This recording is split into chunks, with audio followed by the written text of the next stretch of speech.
3,000 passing yards, the ninth most in a single Fordham season. Now he's back, looking to lead the Rams to new heights. Fordham boasted the second best offense and defense in the conference last year, but it didn't translate to the standings, as the Rams finished 5th in the Patriot League with a disappointing 2-4 conference record. A new season brings new opportunities. Chief among them, a chance to bring home their first Patriot League title since 2014. And they'll dive right into the deep end, traveling to Ohio to take on an intimidating FBS foe in Bowling Green. What better way to set the tone for a brand new year than by taking on one of the best teams in the MAC? It's Fordham and Bowling Green, Thursday night, under the lights. The 2024 season starts now on WFUV Sports.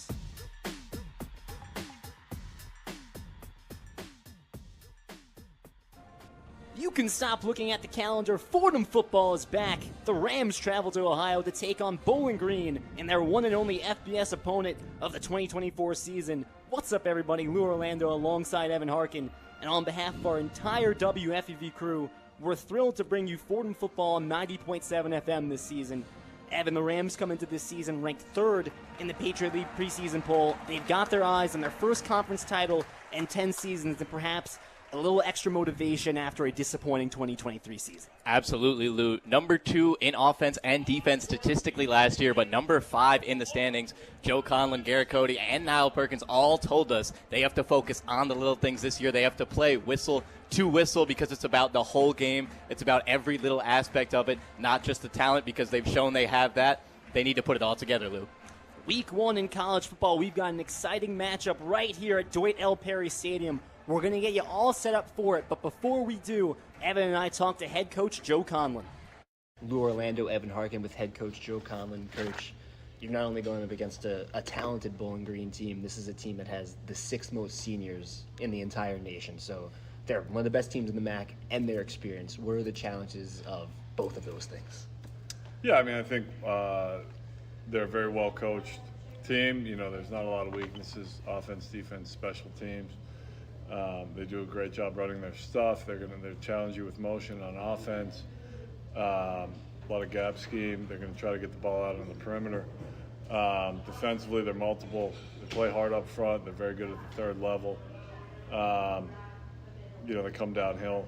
Backers play hard. So it's definitely going to be a challenge. You got to play a pretty clean game against these guys. You know, a lot of veteran experience. A lot of guys have played a lot of football. So, it's just you have to play well and trust your guys to play hard and take care of the football. And if you do that, you may have a chance. Along with having young guys playing key roles at most position groups, you also have experienced seniors and even grad students at pretty much every position as well. How have these older guys impacted the young guns' development this camp? Yeah, I mean, I think we've had really good leadership. You see guys like Conway, Niall Perkins, even Oz, as a sophomore, but a guy who's played a lot of football. Taking these guys under their wings. Mike Courtney's been great. Ryan Joyce on offense. CJ, obviously, guys that have been in the system for a while that understand, how we do things. They've been integral in bringing these guys along. And we've been very fortunate. It's a really good recruiting class. These guys are talented and they love the game. So they've been like sponges and have absorbed everything that the upper class, no one really came in with an ego or anything like that. So they want to learn and they understand these guys have done it at a high level and they want to learn everything they can from them. I want to touch on that younger group a little bit because you have freshmen that are coming in at major positions that you lost some of your all-conference players in the last year. Like, what have you seen from these guys through camp, their development? You already said they're like sponges. Yeah, I mean, Jalen, to his credit, first summer workout, he came in a little heavy, and I walked up to him and I said, "Hey, man, whatever James Conway does, you should do." And to his credit, he did it. And he kind of follows Jimmy around and stays after with him and has modeled himself after that type. And, yeah, I mean, you walk into this program as a wide receiver or linebacker, there's automatically big shoes to fill going back to Ryan and even Glenn Cunningham through Jimmy and now Jalen and Mike Courtney. And Mike's a guy who does everything right on and off the field. Same thing at wide receiver. You're following in the footsteps of guys like Keese, MJ, Fotis, Garrett Cody, Mackay. So great thing is, you're able to hang on to Garrett Cody for his 6th, Mackay for his 5th. So you have a lot of great leadership out of those guys. And, the young guys, to their credit, they want to learn. They're working hard. They're trying to play fast. They make mistakes, but everyone does. It's been fun to watch their development. Your new outside linebackers coach, Ryan Greeting, and I've talked to a bunch of guys that said he's a genius. When they were watching film with him, he helped them develop. And a couple days ago, you called him a natural teacher. What makes him a natural teacher? Well, he's confident. He knows the subject matter, and just similar to when he was a player, he's very willing to give of himself. Understands the standard, holds his guys to the standard without losing his cool, and he's always the same. He's always who he is. There's never a day where Ryan's not Ryan.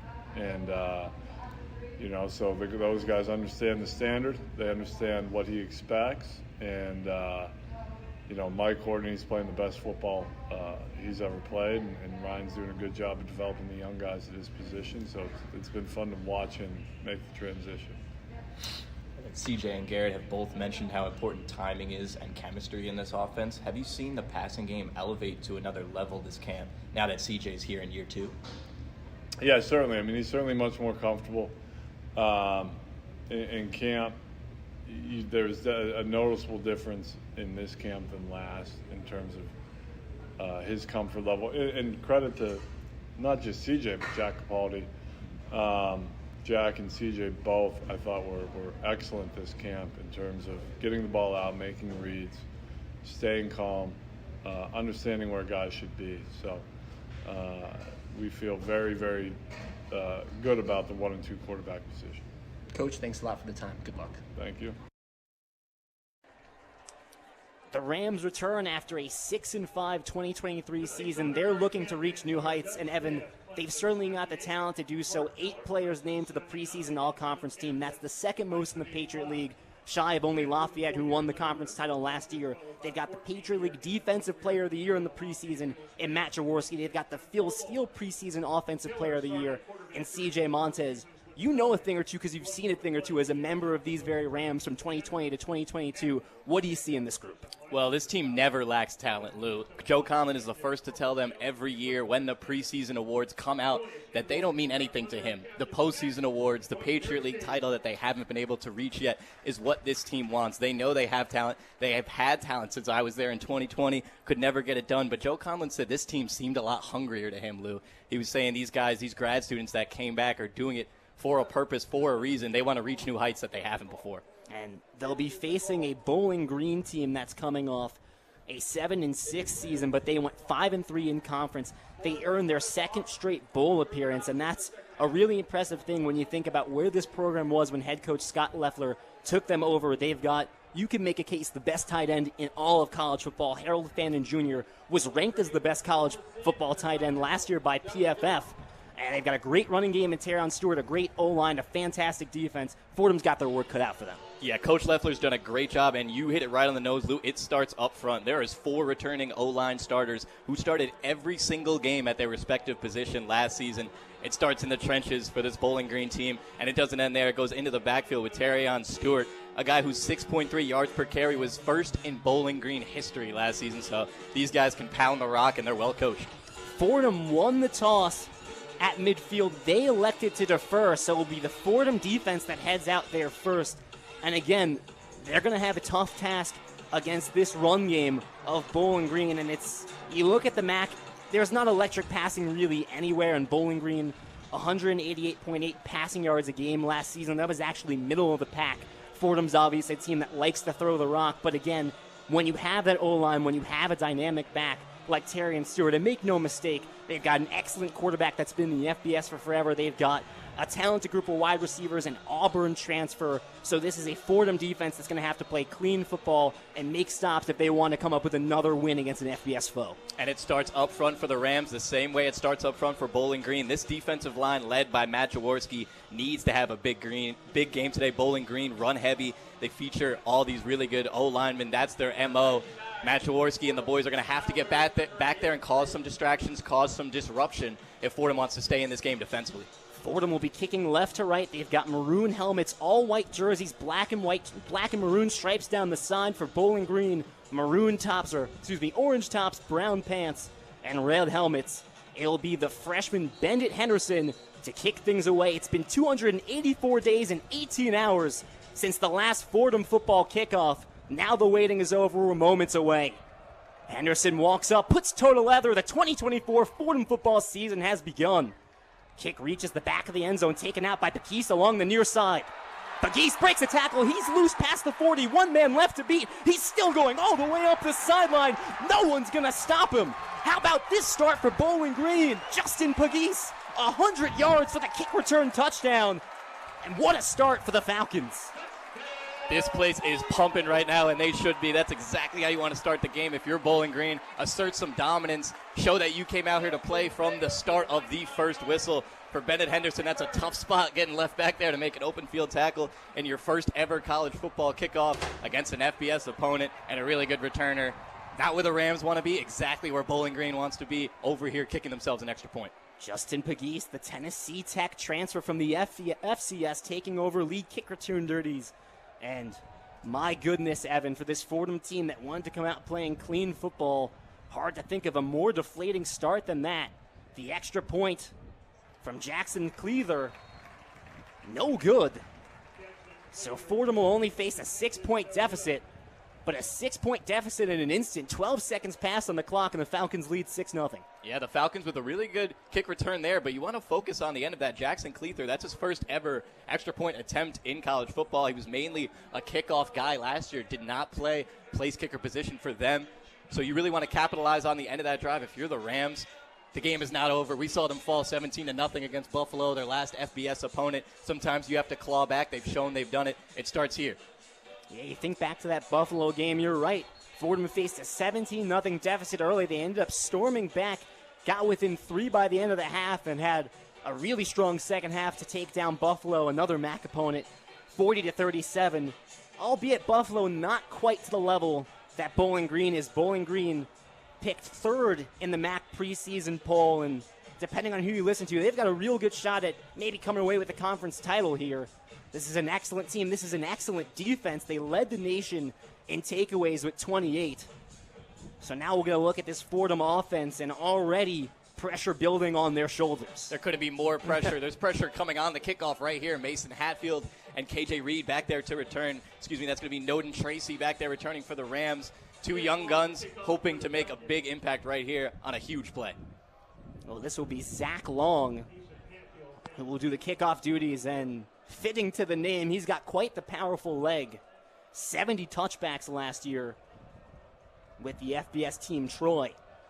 Long charges and boots it towards the near side. Hatfield will let it bounce out of bounds, and it bounced at the 1 and took a sideways left turn, and that will be a penalty going against Bowling Green, and field position at the 35 for Fordham. So I guess maybe things turning their way quickly. Very smart play there by Mason Hatfield. He could have got that ball over on the hash marks over here, decided to let it roll out of bounds. Smart, giving the Rams a penalty, better field position. That's what they have to do, Lou. They have to stay inside their heads, stay focused. Don't let all this commotion, everything that's going on, get inside of the things you've been doing all week, the planning you've been doing all week. You got to execute no matter what happens. Fordham returns 8 of 11 starters on both sides, but none more important than their quarterback, CJ Montez. He's an open for this 1st and 10 set. Luffridge motions into the backfield to his left. 14:48 into the first quarter. They give up the middle. Luffridge, he has a couple, tries to bounce outside, but tackled down a couple yards shy of the 40 at the 38. Yeah, there was a hole there for Julius Luffridge. Didn't see it right away, went into the wrong one, tries to bounce back into the right one in between Ryan Joyce and Cooper LaFon, the freshman right there at right tackle, hoping to get some better runs out here out of a very good running back. Luffridge ran for over 1,000 yards last season. You still feel like the ceiling's higher The give once again up the gut to Luffridge. He's met by that line. Tries to churn forward for a couple. Forward motion has him stopped just past the 40. And we've got about 3rd and 5 here with 14:08 to play. And that's senior captain Anthony Hawkins, the nose tackle over here for Bowling Green, not letting anything come up the middle. That's the MO of this team. They want to play really good defense and beat you in the run game. 3rd down and 4. They need the 45 for the first. Montez looks right, facing pressure, and he's going to be taken down at the 35. Swarmed by that Bowling Green defense.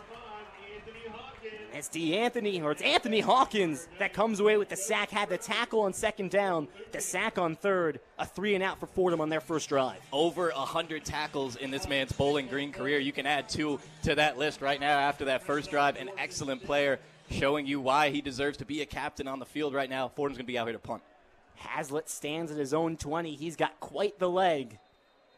A flag flies on the snap. False start going against Fordham, the kicking team. And penalties were quite the issue for Fordham last year. They led the Patriot League in penalties. They've been an emphasis for Fordham all throughout camp. Every player, every coach has harped on it. An early penalty here that will move Hazlitt back to the 15. Feels like a bit of a frazzled panic penalty there. It makes sense. There's a lot of aroma coming that Fordham should be panicking in this situation. You have to stay composed. Puggy stands at the 29 on his side of the field. Hazlitt at the 15, gets the punt away right down the middle. This will send Pagis back to the 23 along the far side. A fair catch. And now we'll get our first look at Connor Bazelak and this Bowling Green offense. I shouldn't get ahead of myself. We've got a media timeout. So with that, we'll go to our first break. A kick return touchdown by Justin Pagis has the Bowling Green Falcons up 6-0 with 12:59 left in the first quarter. You're listening to Fordham Football on WFUV Sports.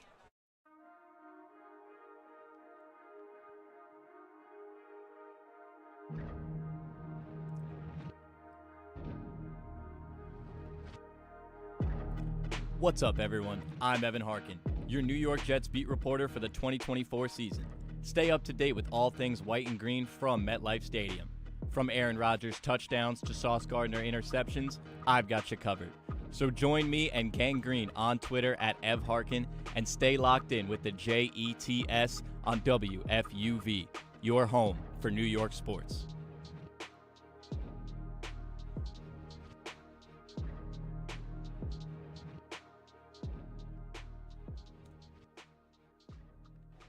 Back from the Dayton, Ohio, Lou Orlando, Evan Harkin. It's Fordham Football on 90.7 FM. The Rams trail 6-0 just 2 minutes into this game. The kick return touchdown, 100 yards by Justin Pagis, has the Falcons up early. And when we return, it'll be the Falcons taking over from their own 22. They're led by Connor Bazelak at quarterback, returning for his 6th season in the FBS. And as he makes the start, he's had at least one start in all of his 6 seasons. This is a veteran quarterback. This is a veteran group that has 32 seniors, the 6th most in the nation. Yeah, Bazelak, the definition of a field general. This guy played for Missouri, played for Indiana, like Lou said, has played all over, only 12 touchdowns and 1,953 yards last year. But he can give you the veteran presence you need out of a quarterback. He's leading the team. Started out in Missouri, was the SEC co-rookie of the year, then went to Indiana, became the first QB to throw for over 300 yards in his debut, joining Antoine Andorel, and now he's joined the Bowling Green Falcons and taking over starting duties for the last 2 seasons. Picked second-team All-MAC, and again, we talked about Terrion Stewart, who is up for seemingly every major award that you can think of. The Maxwell Award, the Walter Camp Award, both go to the best overall player in football. So we're talking about the big names there. And then you got Harold Fannin Jr., who's up for the Tight End Award in college football. Alex Walschlager, one of the best tight ends in the nation. This is a team that is stacked at a lot of different positions. And they do everything. Harold Fannin Jr., the Bowling Green coaches will tell you, loves to block. This is a guy that's been on the preseason All-MAC list for about 3 years. He's a guy that's 3rd in single-season receiving at Bowling Green with 623 yards last year. Still loves to block and get involved. Bazelak in the gun, gives to Stewart right, looking for that edge, works up past the 20, tackled down at the 25. A gain of 5 for Terrion Stewart. A little snap back to reality for the Fordham Rams there. Finally a normal football play. not just a huge touchdown. I'll place it at the 25-yard line. 2 receiver, 2 tight end set to start for Bowling Green. It's Bazelak under center. The give on the end around, working up past the 30, stood up around the 34. A strong opening carry for Rakeem Smith, the transfer from Delaware State. Yeah, this offensive line is pushing along early. Defensive line for Fordham is going to have to give a lot more resistance. You can't leave it on the DBs and that third level to make open field tackles all game long. That's enough for the first down as they get to their own 36. 2 receivers in the formation, 2 running backs on 1st and 10. This the give to Stewart up the middle. Hit at the line of scrimmage, falls forward for a few more. Now he's swarmed around the 38-yard line. That's what you need in white and maroon, heads around the ball. A lot of heads around the ball. Well, like I said, Terrion Stewart, not the type of guy that one person can be expected to tackle every play. Bowling Green averaged over 140 rushing yards a game last season. Fannin comes across in motion. He's now in the far slot. Bazelak, the near side screen for Fannin Jr., works up to the 40-yard line, still going as he breaks a tackle, lunges forward at the 44-yard line, 2 yards short of the first. And Fannin Jr. showing you why. He's second in single season receiving touchdowns by a tight end at this school. 6 of those. They are going to get this guy the rock all season long, doing it early here tonight. Led tight ends in receiving yards and touchdowns with 623 yards, 6 touchdowns. 3rd and 2, the Rams looking to get off the field with 11 even to play in the first. Bazelak under center. Gives to Stewart up the B gap. Picks up the first down, carrying a defender up to the 50. Finally brought down in opposing territory. Mike Courtney able to knock him down. Although a positive play there for Bowling Green, a very good tackle by Mike Courtney, the senior grad student. Joe Conlon told us earlier today this guy's playing the best football of his life. Seeing it here tonight.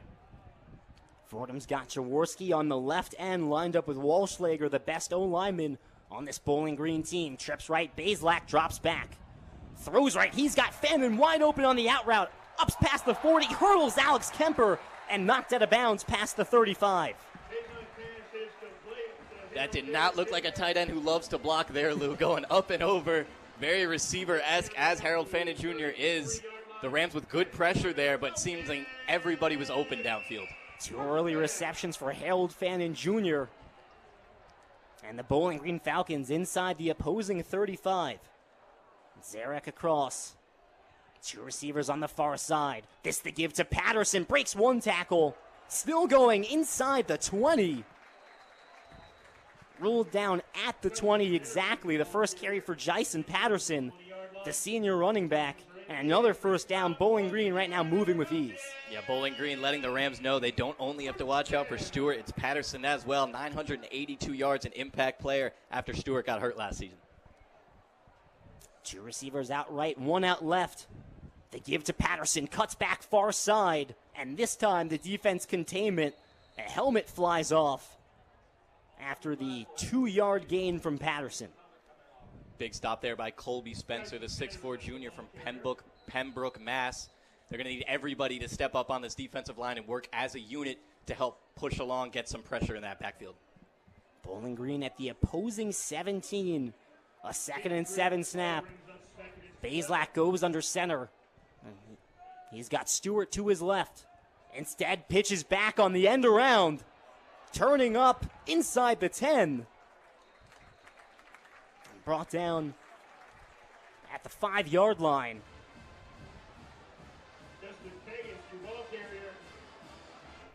This Fordham defense going to have to send some extra players. The 4 down linemen, even 5, not enough to get pressure to disrupt the backfield at all. This O-line having their way.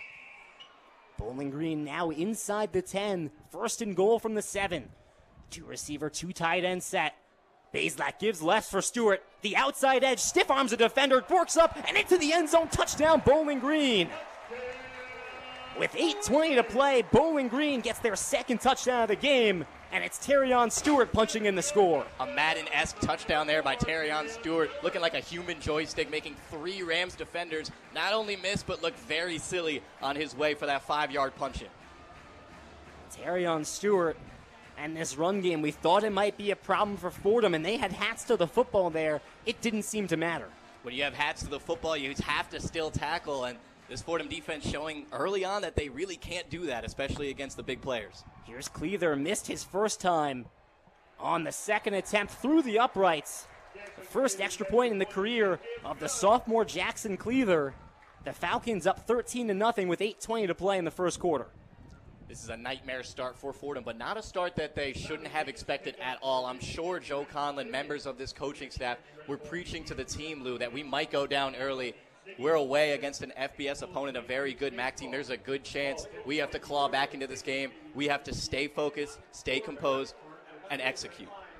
The Falcons lead 13-0, and I think maybe eerily similar to how that Buffalo game started, where when you look at that first quarter and the way Fordham went down early, it felt like they had no chance to come back in that game. And you look at that first offensive drive for the Falcons, moving the ball with Bill, finding Fannin in the pass game, running the ball with Stewart. It's the players we highlighted, and really Fordham had no answer for it. No answer, and the answer they had for the Buffalo game that they're going to need here is turnovers, Lou. A blocked punt, 2 forced fumbles. That's what gave them a little bit of momentum when they were down so bad, allowed them room, opened the door for them to claw back into that game. They're going to need to make something happen with some grit, cause some takeaways, cause some turnovers. The Falcons lead 13-0, 8:20 to play in our first quarter. You're listening to Fordham Football on WFUV Sports.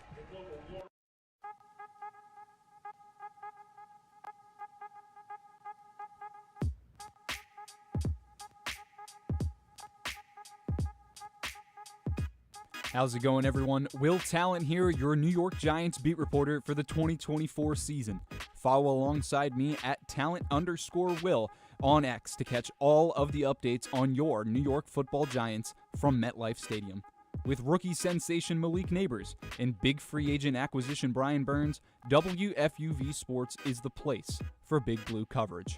WFUV, your home for New York sports.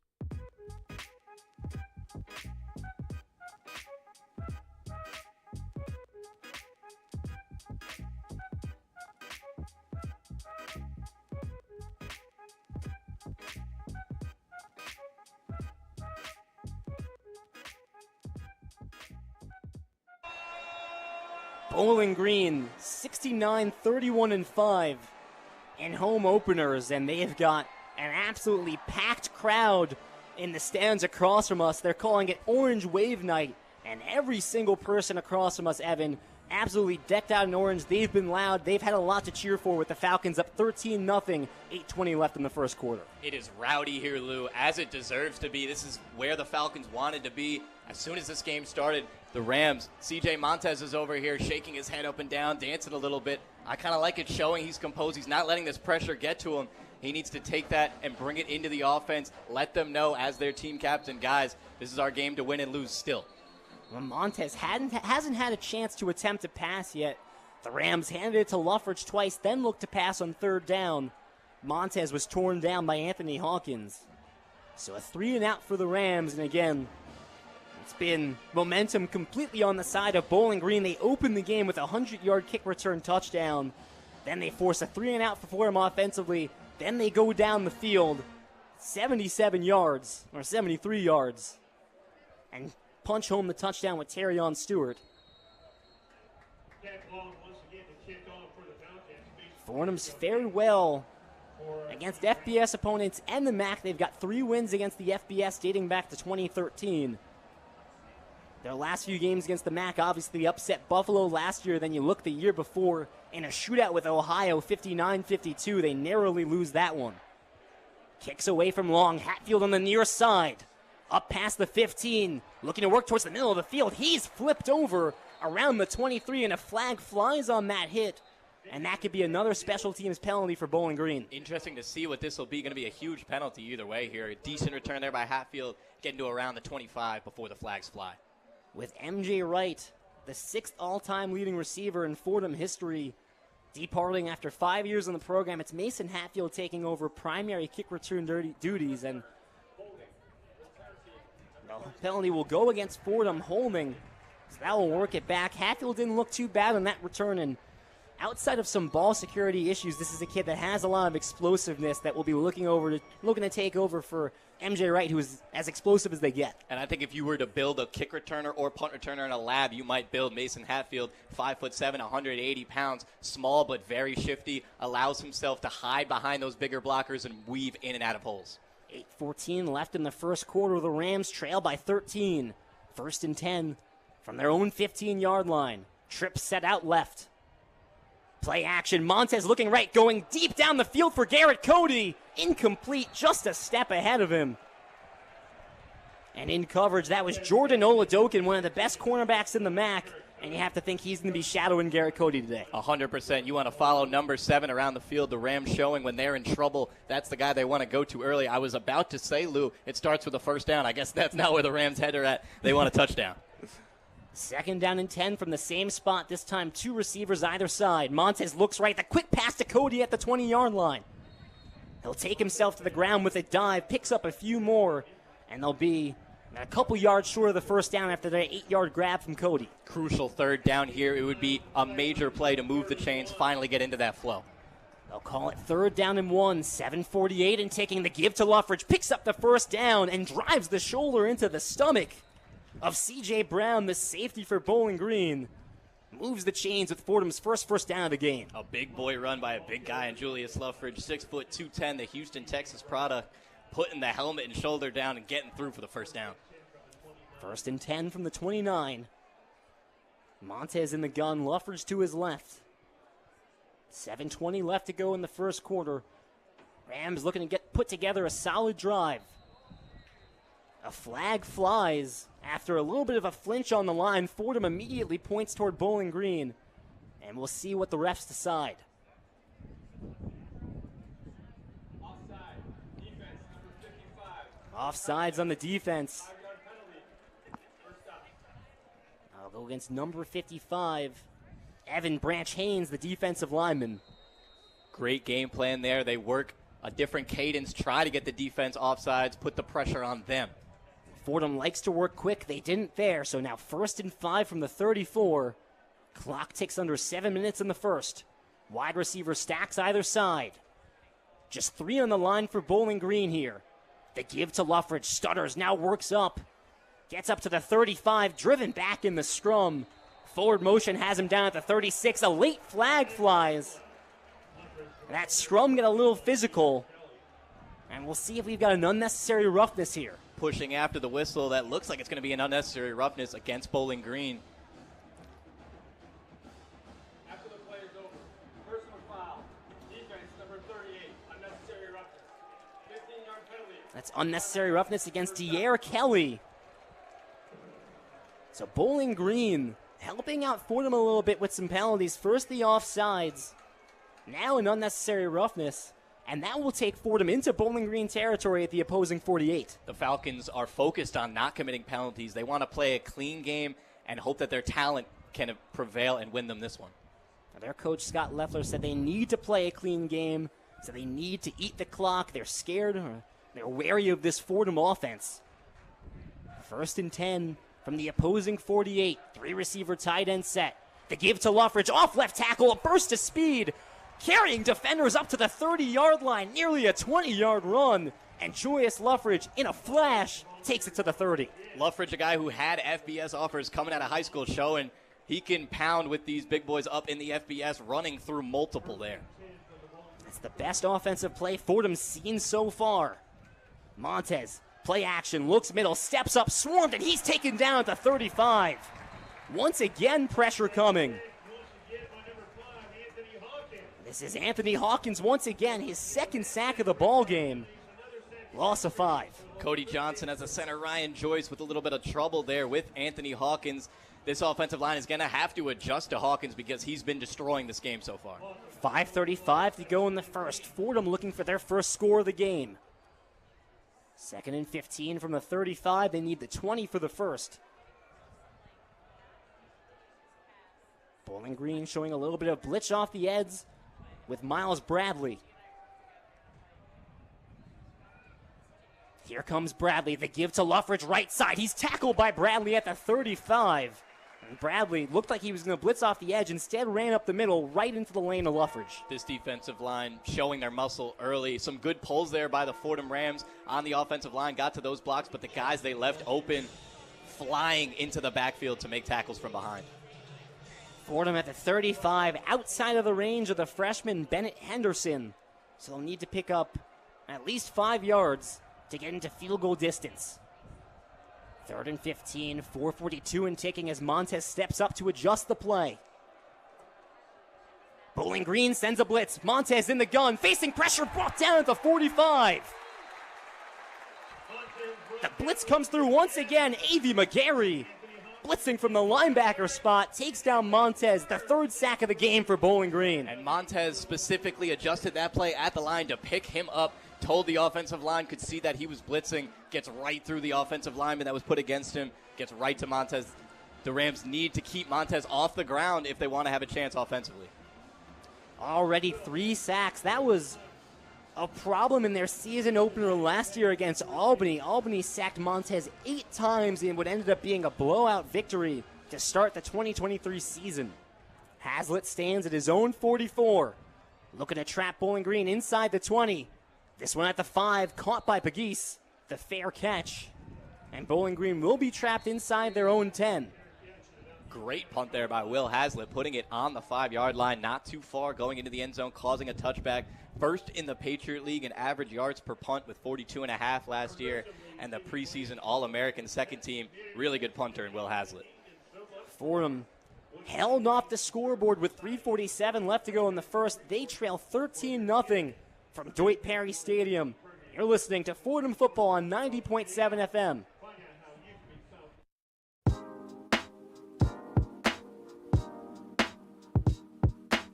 Hey sports fans, it's Bobby C. I'm the sports director here at WFUV.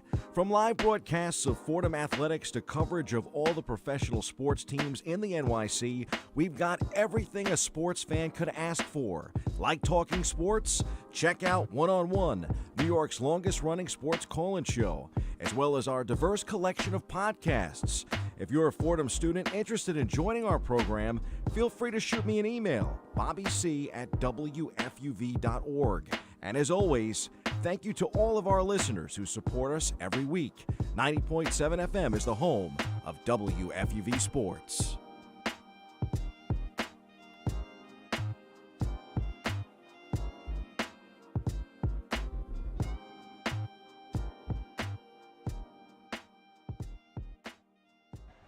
The start of the Fordham football season. Lou Orlando, Evan Harkin here for WFUV. The Rams trail 13-0, 3:47 left to go in the first. Scott Loeffler, ahead of this game, talked about the Fordham offense, said they're really unique. We're going to have to play really well on defense, and also we're going to have to control the clock. We have to keep this offense off the field. The Fordham offense hasn't beat them, and that's thanks to this defense, which for the most part has kept them off the field in the early going. And for the most part, it's thanks to Anthony Hawkins and this defensive line. If you're the offensive coordinator for Fordham, you're thinking maybe some screen passes. You got to get the timing a little different. The offensive line versus the defensive line straight up just is not working at all right now, and it's putting a big strain on CJ and the offense. They look back to the Bowling Green offense, who will be taking over from their own 7-yard line, and Bazelak only had to attempt 2 passes, connected on both to Harold Fannin Jr. 2 receptions for 36 yards. It was a lot of the run game. Terrion Stewart, 4 carries, 12 yards and a touchdown. They got Patterson involved. They got Pegues involved. They even got their wide receiver, Raheem Smith, involved. And again, you have to wonder against a smaller Fordham team if they're just going to look to shove them back on the line and run the ball down their throat. Well, you said earlier, Lou, they're looking to control the clock this game. The way you do that is to run the ball down the other team's throat. I expect them to keep that same game plan going into here. If you're Fordham, you have to send some extra players, some blitzers. You're not getting it done with 4 or 5 men against this really big offensive line. 2 receiver, 2 tight end set for Bowling Green, starting at their own 7. Pegues comes across in motion. They give up the middle to Stewart. Has a gap. Barletta misses on the tackle. Jaworski flies in a swarm. Takes Stewart down at the 13. A massive hole there for Terrion Stewart, as he's been seeing all game long. like I said, these Rams have to come up and play in those gaps. They can't sit back any longer as they have the entire first quarter we've seen marching down the field from the Falcons. Bazelak under center, 2nd and 4, 3:20 to go in the first. Stewart, the tailback once again. Play action. Bazelak looking to throw. Goes short for Pegues, and the throw a little low. Pegues dives, unable to come up with it. That sets up 3rd down and 4. Fordham showing what can happen when you have some pressure. Matt Jaworski, a guy who I was just going to point to and say might have to step up and show some pressure as the Patriot League preseason defensive player of the year, does it right there, forces a huge incompletion. 3rd down here. 3rd down and 4. As they go 3 receivers here, Bowling Green does, as they bring in Finn Hogan. No Malcolm Johnson so far. Bowling Green coach Scott Leffler said they're banged up.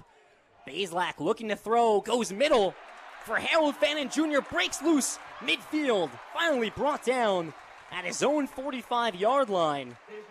But a big game that picks up the 1st down and gets the Falcons close to midfield. And way too much time in the pocket there for quarterback Connor Bazelak. He's going to pick apart this zone defense all game long if they're not up in his face at some point. The Auburn transfer Malcolm Johnson Jr. enters the game on the near side, 2 receiver, 2 tight end set. Johnson motions to the near slot. Bazelak in the gun. Gives to Patterson. Picks up a couple. He's whipped around and thrown down by Colby Spencer. A blitz there coming from Fordham, and it works well. Jackson Barletta flying in. As soon as the snap happens, he blows up the gap where the play was supposed to go. I expect to see more of that from this Fordham offense, trying everything they can to disrupt plays in the backfield. Jackson Barletta stepping into a larger role, the linebacker, with Mark Preto transferring to NIU in the MAC. 3 receivers set on the left side. Near side screen for Malcolm Johnson. His first reception of the game. Spins up to the opposing 45.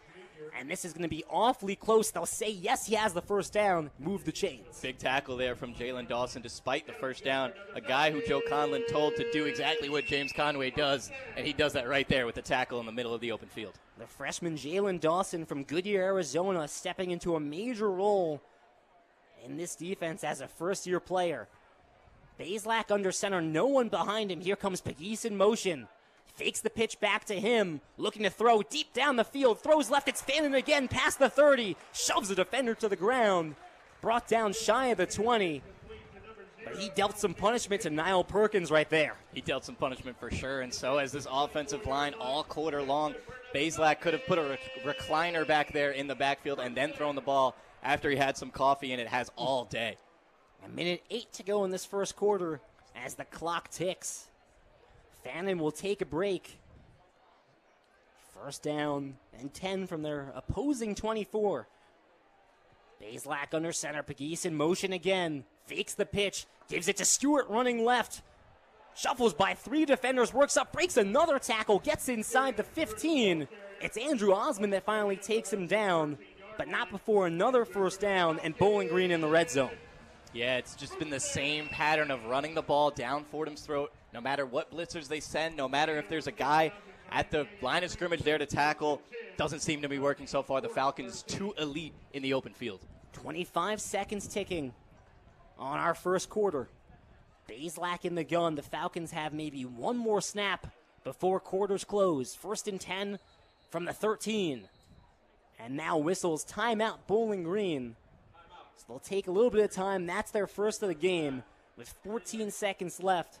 Maybe they'll think about taking an end zone shot here before the end of the quarter. You have to think they're cooking something up, Lou. A weird spot to take a timeout when the quarter would have ended, and you could have had this huddle in 14 seconds. If you're the Fordham defensive coordinators, must be thinking they're planning something, a specific play here that they saw would work well against the formation Fordham lined up in defensively. You wonder if that's to get Fannin Jr. back in the game after that big reception that flipped the field. He came out for a play that timeout. I think you expect to see their best receiver back out there. Best receiver and one of their best run blockers as well, so you really don't know what they're going to do when Harold Fannin Jr. is on the field. That's how dangerous he can be. Well, Fannin Jr. will head to the sideline for this play, so that shows me trying to be the analyst here. 1st and 10 from the opposing 13, 14 seconds left. Wide receivers in a trips right. It's Patterson to the left of Lucian Anderson II. Anderson takes the snap, running left, QB power into the end zone. Broke a tackle back at the 13, and then went 13 yards for the score.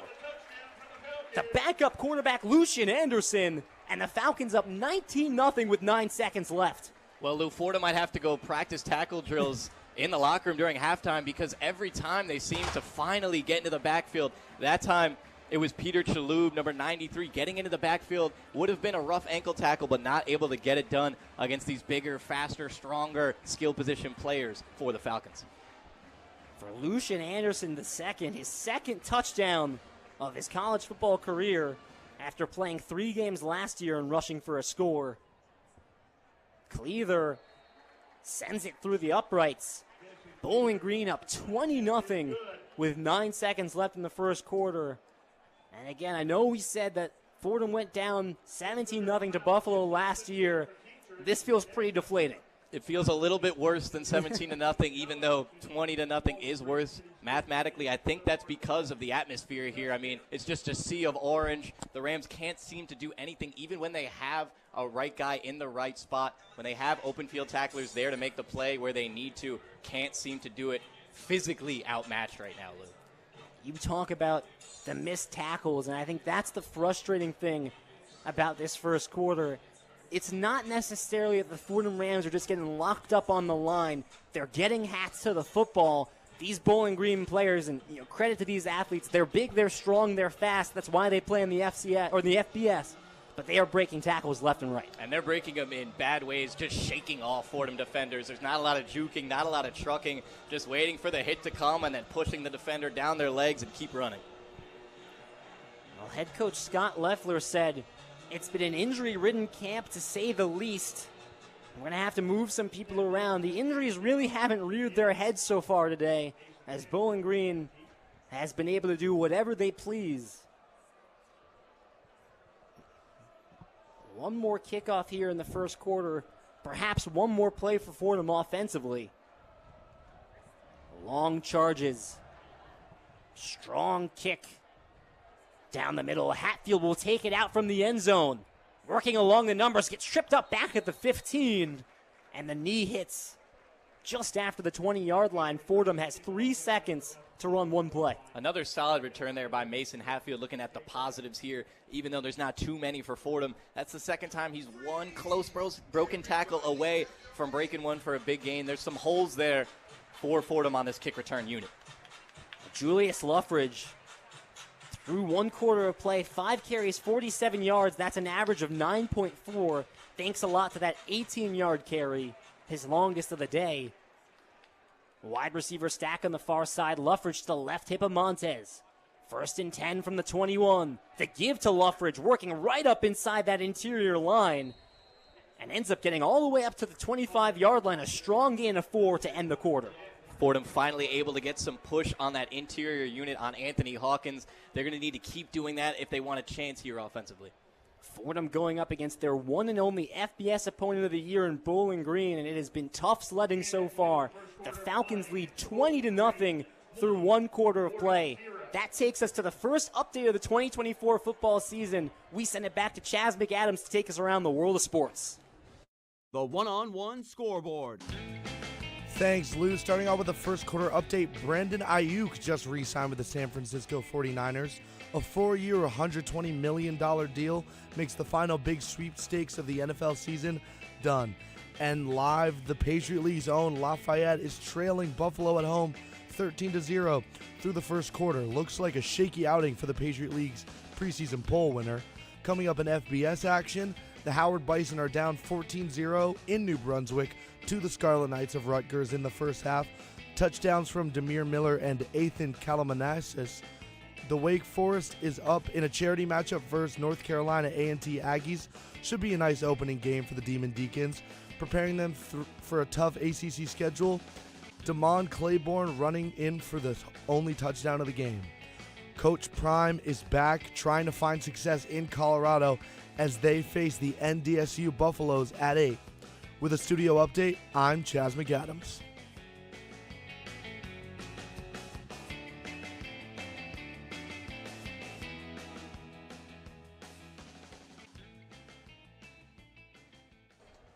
And thank you, Chaz. You can hear him again at the close of the third quarter. You'll also hear him at halftime for the one-on-one halftime show with Chris Carrino and Chaz Mcadams.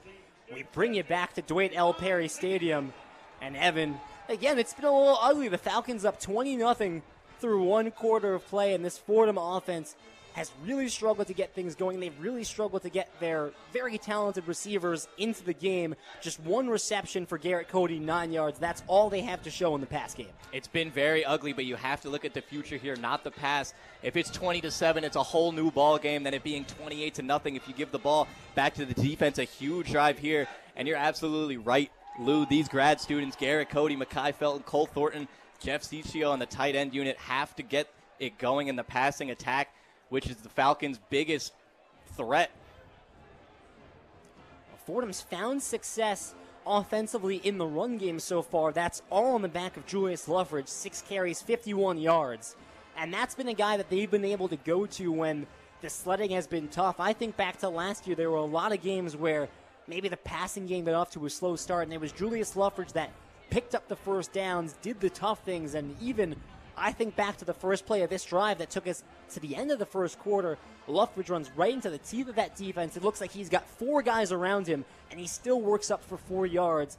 The strength of that senior running back is sometimes absurd, and it's been the one saving grace for Fordham offensively.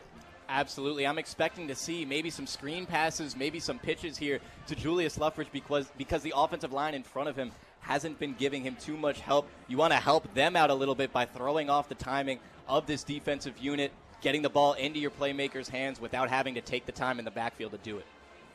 Graduate student wide receiver Mekhi Felton nursing a lower body injury. This is KJ Reed, the sophomore receiver in the near slot.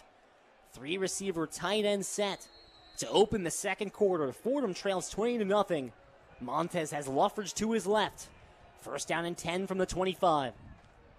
Montez play action, looking right for Garrett Cody, knocked away by Oladokin. As that's swatted down by the all-conference cornerback, and once again running tightly with Garrett Cody. Garrett Cody, 4th in the Patriot League in yards, tied for 4th in touchdowns last season. A guy a lot of teams don't put in man coverage on an island. Falcons doing a good job of that early on. Ciccio comes out to the near slot. We've got trips left. 3rd down and 7. They need the 31. It's Luffridge to the right of Montez. 5 seconds into our second quarter, Montez looks to the sideline for the call. Just 5 seconds left on the play clock. 4-3, Luffridge motions to the other side. Montez gets the snap off. The give to Luffridge, cuts up for a couple. 5 yards short of the first down as this defense once again comes up with a big stop. Defense swarming to the ball. They actually adjusted right after Julius Luffridge moved. So even adjusting to adjustments that the Rams make, when you have talent, when you have physicality, and you put the brains and focus into it, it's a really scary sight on defense.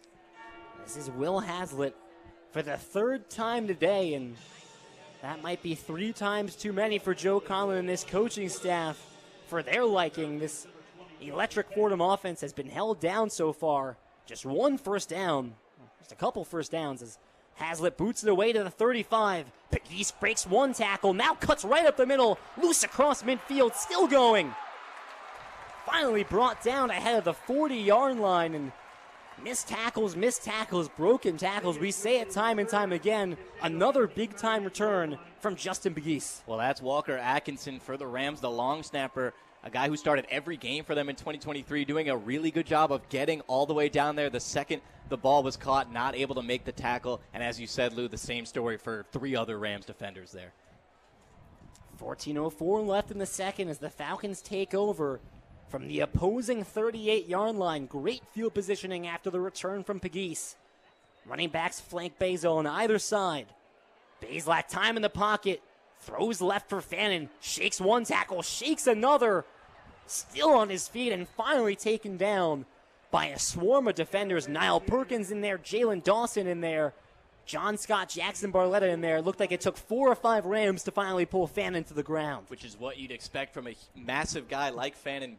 Big play there by John Scott, a guy who Niall Perkins told us to look for this season, a guy he's expecting to take it to the next level and help this defense out. Well, all that work, only a gain of 2. Bazelak under center, Johnson across in motion to the near slot. Bazelak gives to Stewart, cuts out left, has a bit of a hole, knocked down at the 35-yard line. So call that about no gain, and one of the first times today that we've seen this line hold strong and make the first tackle. Definitely one of the first times today. Jackson Barletta flying into the backfield. Great veteran presence there, reading the play before it happens. A huge second down stop for the Rams because it sets them up for this third down. Now an even bigger third down. You can't let Bowling Green march down your throat yet again here and put it in the end zone for 6. Fourth tackle of the game for Barletta. Bazelak in empty on 3rd down and 6. Looks middle, throws middle. It's Fannin at the 30-yard line. Cuts up past the first down. They move the chains, get up inside the 25. And for Harold Fannin, his 4th reception of the ball game. A very tough cover there for the young freshman, Jalen Dawson. Harold Fannin putting a very nifty move on him before getting the ball, slicing through 2 middle linebackers and cutting upfield for the first. 12:23 left in the first half. A 3-receiver tight end set as Fannin motions over to the near slot. It's Patterson, the running back. Play action, the near side screen to Johnson Jr. Up past the 20, inside the red zone. Osmond makes the tackle at the 16. Second reception of the game for the Auburn transfer, Malcolm Johnson Jr. And although good yardage there from the Falcons, finally able to make some tackles here for Fordham. That's about the 3rd or 4th open field solo tackle of the drive. A good sign for their defense. 2nd down and 2, 11:50 left in the second quarter. Bazelak gives to Patterson. He is sworn behind the line of scrimmage. A tackle for a loss. Peter Shaloub. A big tackle that moves the offense back a bit. Finally, a big play. That's what Fordham had a bunch of when they beat MAC opponent Buffalo last season. You need more big plays, more broken plays in particular when you're on defense. On 3rd down and 3, the Rams looking to limit Bowling Green to a field goal. It's Bazelak under center. 2 backs in the backfield. Play action, throws off his back foot. Wide open is Jason Patterson. Stumbles a bit, still gets inside the 10-yard line. Picks up the first down. They rule him down at the 9. Nice throw by Bazelak off the back foot. Very good throw to a very open receiver. Seemed to be a miscoverage there by Andrew Osmond. Had him in man coverage. Osmond, a guy who Conlon referred to as a leader who helps out the younger guys, even as a sophomore, showing a little bit that he's also a younger guy there. 1st and goal from the 9, 2 receiver, 2 tight end set. Patterson offset left. Fordham has 5 on the line. It's the give to Patterson, up for a couple. Now he's swarmed. So call it only a gain of 1 as he gets up to the 8-yard line. That time, Fordham swarming quickly. Jalen Dawson, Mike Courtney in the scrum there. Andrew Osmond heads off. The freshman Boogie Owens heads into the secondary. And Claudie Robinson with a good initial push. 2nd team All-Patriot League last season. They're going to need the big nose tackle to step up and disrupt this offense in the middle. Bazelak flanked by a back on either side. He's in the gun for 2nd and goal from the 8. Looking middle, steps up. He'll look to run. Plenty of open space. Bazelak into the end zone. Another touchdown for the Bowling Green Falcons. They're up 26-0. 9:54 left in the first half. Well, we didn't categorize Bazelak as a runner, as an improviser. I called him a field general, but that was very field general-esque, seeing that everybody's covered very well except for him and taking it 15 yards about for the touchdown rush. Connor Bazelak last season, 44 rushes, negative 82 yards. Those mostly due to sacks, but did have 2 rushing touchdowns. He picks up 1 here against Fordham. Cleather on for the extra point. Kick clears the line. And through the uprights, Cleather now 3 for 4 on PATs after missing his first. And Bowling Green up 27-0 with 9:54. And again, it seems like Bowling Green doing whatever they want. They've got time in the pocket. Bazelak finding a lot of open receivers and caps off the drive with an 8-yard rushing touchdown. Definitely doing everything that they want. Another bad sign for the Rams. Cooper LaFon over here with the training staff. He looks good, though. He just got something taped up. He'll be running back to the huddle. That's a young freshman, a large young freshman, 6'7", 315 pounds. Glad to get him back in the game for Fordham. But for Bowling Green, everything is going your way. There is no problem here in the Orange Sea. Frustration for the Fordham Rams. They trail 27-0 in their season opener here in Ohio. You're listening to Fordham Football on 90.7 FM WFUV.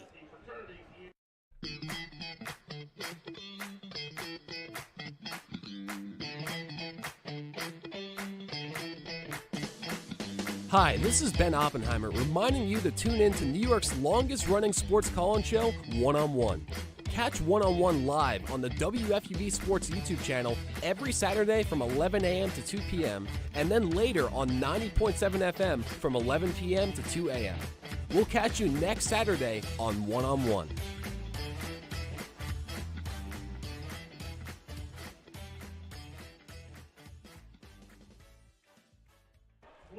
It's been a struggle so far for the Fordham Rams. They trail 27-0 here at the Doit in Ohio. Lou Orlando, Evan Harkin bringing you Fordham Football on WFUV Sports. And for Connor Bazelak, 5 for 6 with 94 yards, and you can add a rushing touchdown to the mix.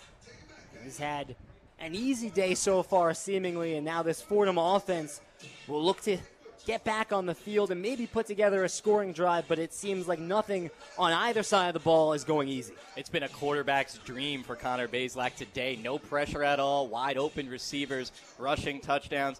For Fordham, what you need is kind of exactly what I'm seeing right now, Lou. Niall Perkins and James Conway, two captains of this defense, walking up and down the bench, slapping everyone on their shoulder pad, making them look them in the eyes and giving them some motivation before dapping them up, walking back out to the field, knowing that they're all together and they have to stay locked in here. That's what you want out of your veteran leadership. They knew coming into this game this was going to be a tough opponent. We talked to both Garrett Cody and Niall Perkins, and they both kind of echoed, we're going to have to play almost perfect football. We have to play really clean. This is a really good opponent. They're experienced, a lot of seniors, and talent really in every position group. You can say the same about Fordham, but there is a difference from FCS talent to FBS talent, and I think that's shining through a bit right now. A difference in talent and size, another big thing shining through. Harold Fannin Jr. looking much bigger than everybody trying to tackle him out here for Fordham. Well, it'll be Zach Long with kickoff duties, and he's going to do that quite a bit, as the Falcons have 4 touchdowns already. 9:54 left in the first half. Long sends it right down the middle. Hatfield will let it go, and the Rams take over from their own 25. For C.J. Montez and this crew, again, it's been tough sledding. It doesn't feel like the passing game has really been an option for them so far. I think a big part of that is that this defensive line at Bowling Green's gotten quick penetration and made it tough for Montez to sit in the pocket. Very tough to sit in that pocket. What I'm expecting is some perimeter throws. Joe Conlon told us today they will be using the perimeter a lot. The Falcons mentioned they know the Rams like to use the perimeter. They haven't at all yet. That's something that can help you out when you're having trouble giving the QB enough time. 1st and 10 from the 25, a 3-receiver, 1 tight end set. Play action, Montez looking right, goes deep down the field, got a man open, incomplete. But a flag flies. Montez underthrew the streaking KJ Reed, and that ended up being a proponent of drawing the pass interference. That was definitely a defender attempting to pass interfere, because in college we know it's not a spot foul. It's 15 yards from the ball, so KJ Reed being so far downfield, all you have to do is tackle him in college, and it's not too bad. But a very good play there by Fordham, giving CJ enough time to find an open receiver, although it didn't connect. That was the redshirt freshman Tracy Revels penalized for pass interference. Reed had a step or two against him there on that go route. So wide receiver stacks on either side. It's 1st and 10 from their own 40. 9:47 to play here in the first half. Just 3 on the line for Bowling Green. Montez gives to Luffridge this time. Excuse me, that's Ricky Parks, his first carry of the ball game in a burst. Up for about 6 yards. Ricky Parks missed most of last season with an injury. He's back, and he can be an explosive 1-2 punch with Luffridge. This is a guy that knows about the FBS. He played at Utah for 2 seasons. Parks stays out there. Play action. Montez looking middle, rolls to his left. A flag flies in the backfield. Montez will go out of bounds at midfield, but you have to think this is probably something going against that O-line. David Evbomenia turned completely around. Not sure if he's the culprit, but multiple guys on that offensive line looking like they were holding suspects after that play.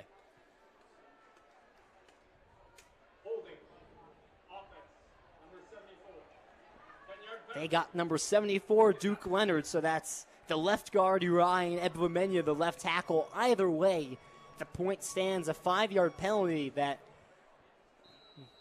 will send Fordham a 10-yard penalty that not only negates Parks' run, but moves them back to 2nd and 14.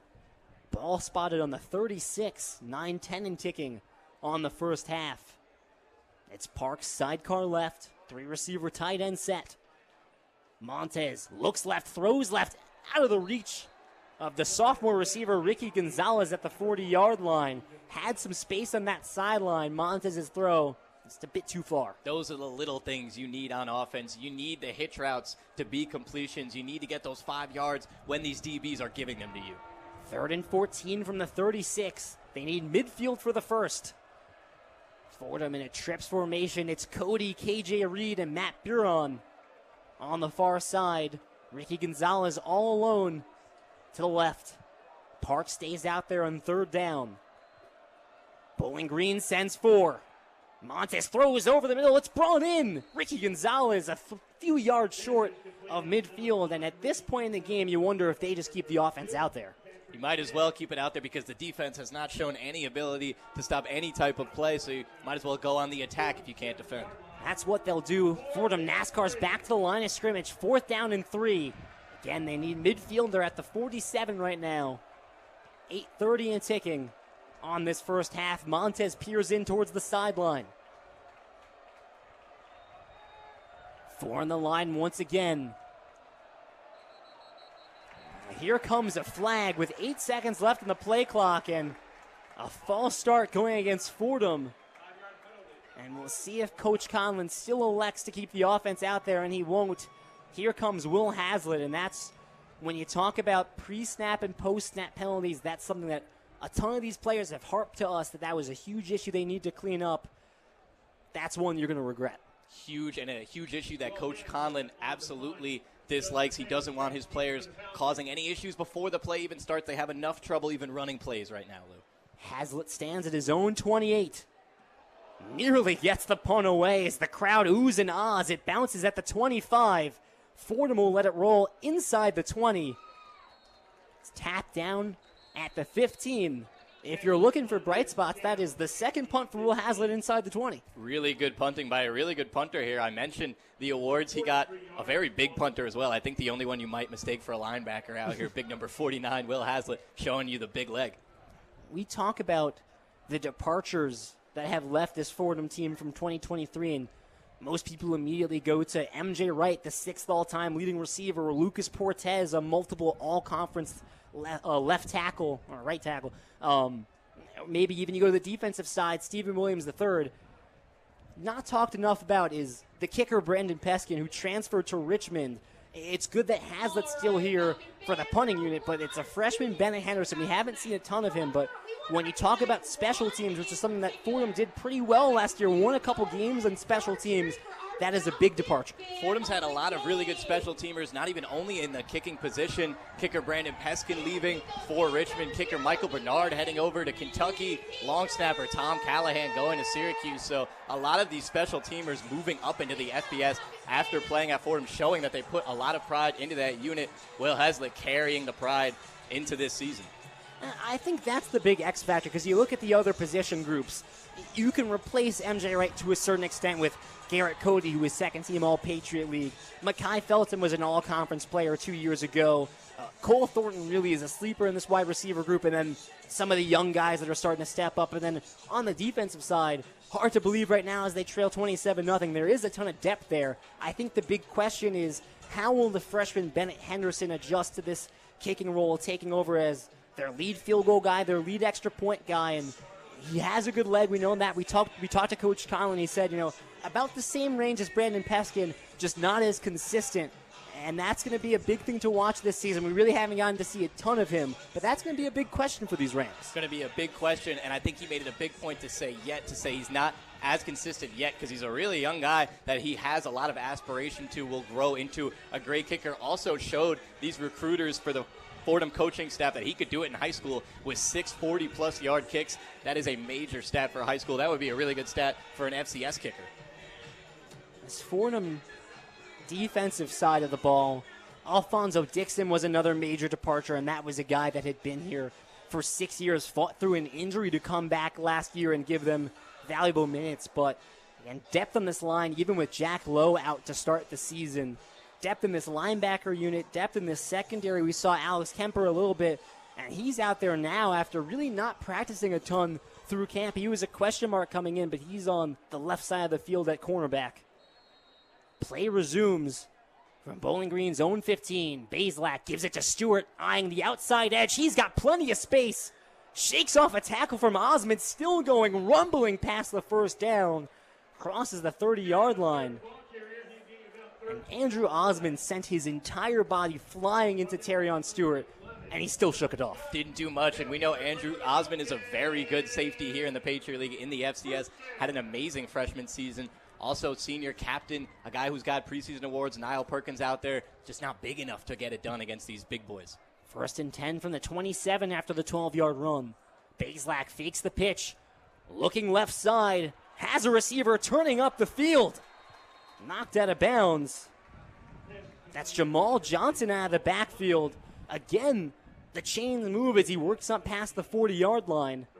2 plays, 2 first downs. And some showing off here from the Falcons. You would expect them to just keep pounding the rock, getting a little trickery going, maybe working on some plays against this Fordham defense right now. About 7:05 to go in our second quarter. Bazelak under center. It's Terrion Stewart, the tailback. The wide receivers crept in. Johnson goes across in motion to the near side. Now he comes back. Bazelak pitches left for Stewart. Cuts past one defender, but tackle behind the line of scrimmage. That'll go for about a gain of, or a loss of 4 or 5. That's Nicholas Pascarella flying in for the tackle. And one of the few tackles for loss that we've seen go against this Bowling Green offense. And Pascarella, not typically a guy you'd expect to make big plays here. Only 3 tackles on the season last year, giving the Rams depth like you were talking about, Lou, on that defensive side that they need. Pascarella battled an injury last year. He's healthy and working into the linebacker unit. Rams trail 27-0 with 6:15 to go. Bazelak fires left again, and this time incomplete. Looking for Jason Patterson. The throw just a little bit too far in front. Some good pursuit there by Mike Courtney, making Patterson feel his footsteps before he even got there. 49 tackles on the season last year. A guy that can get you on the ground in the open field. 3rd and 12 from their own 37, 6:11 to play in the half. Fordham looking to force the punting unit out there for the first time today. Bazelak in the gun, 3 receiver tight end set. He's got Patterson to his left. 5 on the line for Fordham. They send all 5. Bazelak looking right, throws short. And in the flat, Andrew Osmond rips him around and throws him down. That was Elijah Boyd, one of the backup tight ends, who made the reception. But still 9 yards shy of the first down, and Andrew Osmond's tackle will force the punting unit out there. Huge tackle by Andrew Osmond and a gritty tackle. I have written down the Rams have to play gritty in this game. They're outmatched physically and talent-wise. You got to get it done. Osmond falling on the ground, getting juked out a little bit before getting back up and making the tackle on the player's jersey. The type of poise and composure you need to see from these open field tacklers. The Bowling Green punter John Henderson stands at the 25. The JUCO transfer, he's got quite the leg with a long punt of 73. This one spirals to Fordham's own 18-yard line as the fair catch called by Cole Thornton. 5:16 left to go in the first half. The Rams still shut out as they trail 27-0. You're listening to Fordham Football on WFUV Sports.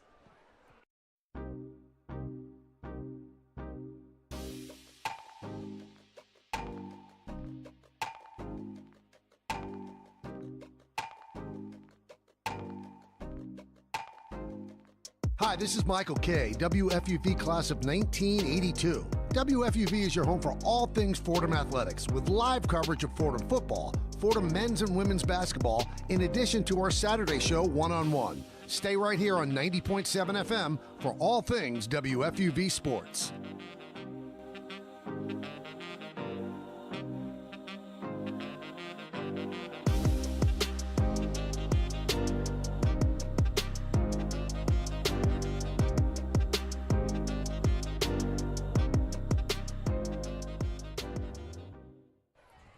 Lou Orlando, Evan Harkin, the Fordham Football season opener for the 2024 season. Here from Bowling Green, Ohio. The Rams trail 27-0. They did just force their first punt of the ball game, and as Bowling Green starts to matriculate some of their backups into the game, that was third or fourth string tight end Elijah Boyd that made the reception about 9 yards shy of the first down marker there. They've kept their quarterback Connor Bazelak out there for now, but if this game continues to trend the way that it's been trending, you have to think that Bowling Green's going to get some subs in there, and you wonder how long Fordham keeps the first liners out there. Well, I've been saying this is a big drive for about every drive for Fordham. This is their biggest. This is a do-or-die drive. The backup should be coming in if it's 35-0, even though it's the first half. It's been all dominant for Bowling Green. The Rams have to use their speed, which is an advantage here against the Falcons, and get some guys on the perimeter flying around. It's been, as you said, tough going so far, and I think feels a little different than the Buffalo game when you look at. I'm not sure those Buffalo receivers, those Buffalo running backs were quite as big, quite as strong as the guys on Bowling Green, and it goes to show one of the best teams in the MAC, showing exactly why they were picked to finish third in the preseason poll. They've got Mekhi Felton back out there on the field in the far slot. Jaden Allen on the near slot as two spread out on either side. Allen comes across in motion for 1st and 10 from the 18. We pick up with 5:16 left to go in the first half. Montez gives Luffridge right up the middle, a burst of speed. Past the 20-yard line, gets flipped over at the 22. Great adjustment there by Montez at the line, flipping the run to the other side as he saw an outside linebacker coming to blitz. Makes for a positive play. They call it a gain of 3. A wide receiver stack on the far side. Luffridge offset right of Montez. The clock ticks under 5 minutes in our first half. Montez looking left, throws left. Garrett Cody, the waist-high reception at the 25, forced out of bounds. Look for Fordham to go to their playmakers, their grad students, the guys they trust on the outsides. Garrett Cody, the biggest one of those names. Fordham 2 yards shy of the first down. They keep the same formation out there. At the 26, they need the 28. The give to Luffridge, men at the line and tackled shy of the first. Once again, this defensive line coming up strong. Big tackle there for the Falcons, not one we usually see in the Patriot League against Julius Luffridge, getting sent backwards when he needs to fall forward for that first down. Once again, and a 4th and 1. Fordham will keep the offense out there, and why not? You trail 27-0. Clock ticks under 4 minutes. 14 seconds left in the play clock. 3 receiver tight end set. Luffridge offset right. Just 4 in the line for Bowling Green. The give once again to Luffridge. This time has enough for the first as he gets all the way up to the 30-yard line. So call that a gain of 4, going right up into the teeth of that defense. There's a Julius Luffridge we are used to seeing. Fordham's leading rusher last season, 3rd in the Patriot League with 10 rushing touchdowns, saying, I will not get sent backwards twice. I'm going to get this first down for my guys. Fresh set of downs at the 30. 3:20 to go here in our first half. Montez play action, looking left, throws deep down the field for Ricky Gonzalez. Battling a tug on the jersey, it's swatted away by Edward Rambo. No flag on the tight coverage. Fordham's tried to shoot deep. It's been incomplete every time. Definitely could make a case that there should have been a flag there, some jersey tugging, a little pushing and pulling. A really good ball by C.J. Montez as Gonzalez didn't have too much room, but puts it right in the breadbasket, not able to connect. Same formation on 2nd and 10. Luffridge moves over to the left side. This the give to Luffridge on the right. Breaks free, picks up the first down, cutting outside along the sideline, still going. One defender left to beat. He knocks him out of bounds at the 25. Julius Luffridge takes the Rams into opposing territory. Putting this offense on his back as he's done ever since he got here is Julius Luffridge right now. They sent a blitz exactly where that run was supposed to go. Luffridge seeing guys falling out of position, going right up the spot that they left vacant. A 42-yard run. He's ruled down at the 28. Montez gives to Luffridge, sidesteps one tackle, works up past the 25. They'll say down at the 23. That is a gain of 5. And the juice is loose right now, looking like Terrion Stewart with the ability to not get tackled right now. He's pumped up, coming off the field, flexing those muscles, giving the offense a reason. Julius Luffridge up over 100 yards today. Ricky Parks enters the backfield to the left of Montez. 3 receiver tight end set on 2nd and 6, 2:10 to play. Snap. The give to Parks. This time he's met right at the line, maybe gets 1. And it will set up 3rd and short. We reach the 2-minute timeout. Not to be confused with the 2-minute warning in the NFL, but college football more or less has instituted the same kind of thing. They call it the 2-minute timeout. The clock stops with 2 minutes left in both halves. As the Rams trail 27-0. This is possibly their best drive of the game, thanks in large part to a 42-yard run from Julius Luffridge that took them from their own 30 all the way up to the opposing 28. That's got Fordham knocking on the door of the red zone, so to say, in field goal range. So you like to think that no matter what, you get points out of this. And the Rams are lucky that this isn't the NFL and this is a 2-minute timeout instead of a warning, because they need to get together and figure out what they're going to run here on the biggest 3rd down of the game for their offense. Like you said, Lou, knocking on the door. They've been marching down the field. It's now 3rd and short, 3rd and 3 or 4. Will they run here again? I'm expecting Bowling Green is going to be sending heavy pressure, not wanting to get beat on the ground by Julius Luffridge yet again on 3rd down. Montez 3 of 7 on pass attempts for just 24 yards. He's found Garrett Cody twice, Ricky Gonzalez once. Longest connection of the game, 13 yards. So again, they've done most of this offense on the back of Julius Luffridge, who has 12 carries, 108 yards, averaging 9 per carry. And that is the remarkable thing about Julius Luffridge. When you say that he got FBS offers, I think it's pretty clear this is a guy that could play in the FBS, maybe even be a rostered guy on a Power 5 with the strength, the speed that he brings to the table. Even with Fordham outmatched offensively, he's been able to have a productive day. He's been a standout both physically and talent-wise. You can definitely see a difference between him and the rest of the players on that Fordham offense. But helping him do that was the offensive line this whole drive. I've seen more time in the pocket from Montez, more holes, more of a push on this very drive, which we didn't see on previous drives from that Fordham offensive line. Maybe Cooper LaFon got the tape he needed to help execute. And this offense returns Ryan Joyce, who played just 4 games last year, was sidelined with an injury, but notably, the freshman Cooper LaFon playing right tackle after Nolan Aloya graduated. Cooper LaFon comes in, the freshman from St. Peter's Prep, 6'7", 315 pounds, and pretty lean at that. So this is an absurd stature for a freshman, and Coach Conlon even admitted he's pretty far ahead, even technique-wise, of most freshman O-linemen that come into this program. Yeah, we asked Coach Conlon about a bunch of talented freshmen, and he gave us a yes and no. They have work to do. Once we got to Cooper LaFon, he said, yeah, this guy's a little different than the rest of the freshmen. He moves very elite for his size. He's very athletic for the biggest guy on the field in maroon and white. 3rd and 3 from the opposing 21. Trips left. Luffridge to the right of Montez. 4 on the line for Bowling Green with an even 2 minutes to play in the half. Claps to the snap. Play action. Montez looking left. Throws left. He has Garrett Cody wide open. Picks up the first. Works inside the 15. Tackled by Edward Rambo. But Fordham gets inside the red zone for the first time today, and they pick up the first down. Great manipulation there by your leader in the backfield, C.J. Montez. He pump fakes to a different receiver on a spot route, gets the defense in zone coverage to all run to that player, then finds Garrett Cody after making him open. That's what you need to do when you're one of the most talented players on this team. You got to do it yourself sometimes.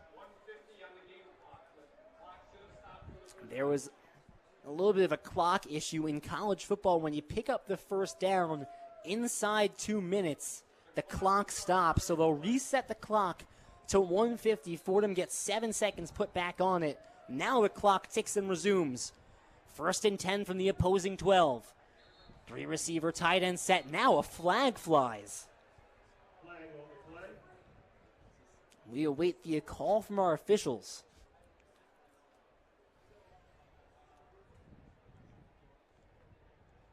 Refs deliberating here. 1:42 as the clock stops on the whistle from the refs.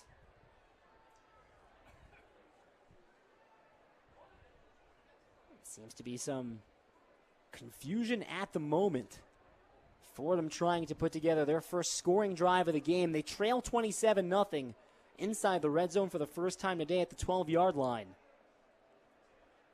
CJ Montez using this time he's given wisely, going up to his guy Garrett Cody and getting that chemistry on point, letting him know where he has to be timing-wise for them to get 6 here. And they call a false start on the center, Cody Johnson. Joe Conlon will use his timeout to avoid the 10-second runoff. The clock stays at 1:42, but Fordham moved back from the 12 to the 17, and pre-snap, post-snap penalties, that was a story all season long. Can't say that trend's necessarily been bucked so far. Yeah, when you're outmatched in a lot of different areas, you have to play your game cleanly. They haven't been doing that at all, and not only haven't been doing that, but have shown the disability to do that in the biggest situations of the game. Now down here in the red zone for the first time, you get a great play from CJ Montez, making a first down happen, and then a false start leads to that yardage being negated, deducted, right back where they started. I think it's frustrating, right, because there's a lot of stuff in this game you can't control, and in a game like this, you can't control being smaller than someone. To a certain extent, you can't control a missed tackle when the guy just shoves you right off of him. If you're not stronger than someone, hey, that's just what it is, but you can control the pre-snap, the post-snap penalties. 1st and 10 from the 15. They can pick up a first down here. 2 wideouts either side. Luffridge sidecar left. Montez looking right. Swarmed in the pocket. Taken down from behind. Charles Rosser, the outside linebacker, dragging him down from behind. That moves Fordham outside of the red zone as they're back at the 22-yard line. Another loss of 5. A coverage sack right there. There was enough time for Montez to scramble, to move up in the pocket. He had enough time, just wasn't anybody open. 1:15 and ticking. The 2nd and 20 snap. Play action. Montez looks right. He rolls out right. Points upfield. He'll cut up and takes the defender head on. This should go as a loss once again. Maybe he got back to the line of scrimmage, and they'll say yes. Montez was able to dive back to the line of scrimmage. Still 3rd and 20 as the clock runs under a minute. Montez fixing that helmet. You do not want to see your star quarterback head-to-head with Anthony Hawkins, this 300-pound, 6'2" senior. You want to get down, especially in this game. If you're CJ Montez, we got a long season ahead. Fordham will use their second timeout. They've got 1 left here in this first half. There's just 46 seconds left, so you might as well use it here. Take some time, collect yourselves. Fordham, after a couple really nice plays, the run from Luffridge, they pick up the first down with Garrett Cody. They get inside the red zone. A false start penalty, a sack, and then Montez just scrambling to get back to the line of scrimmage.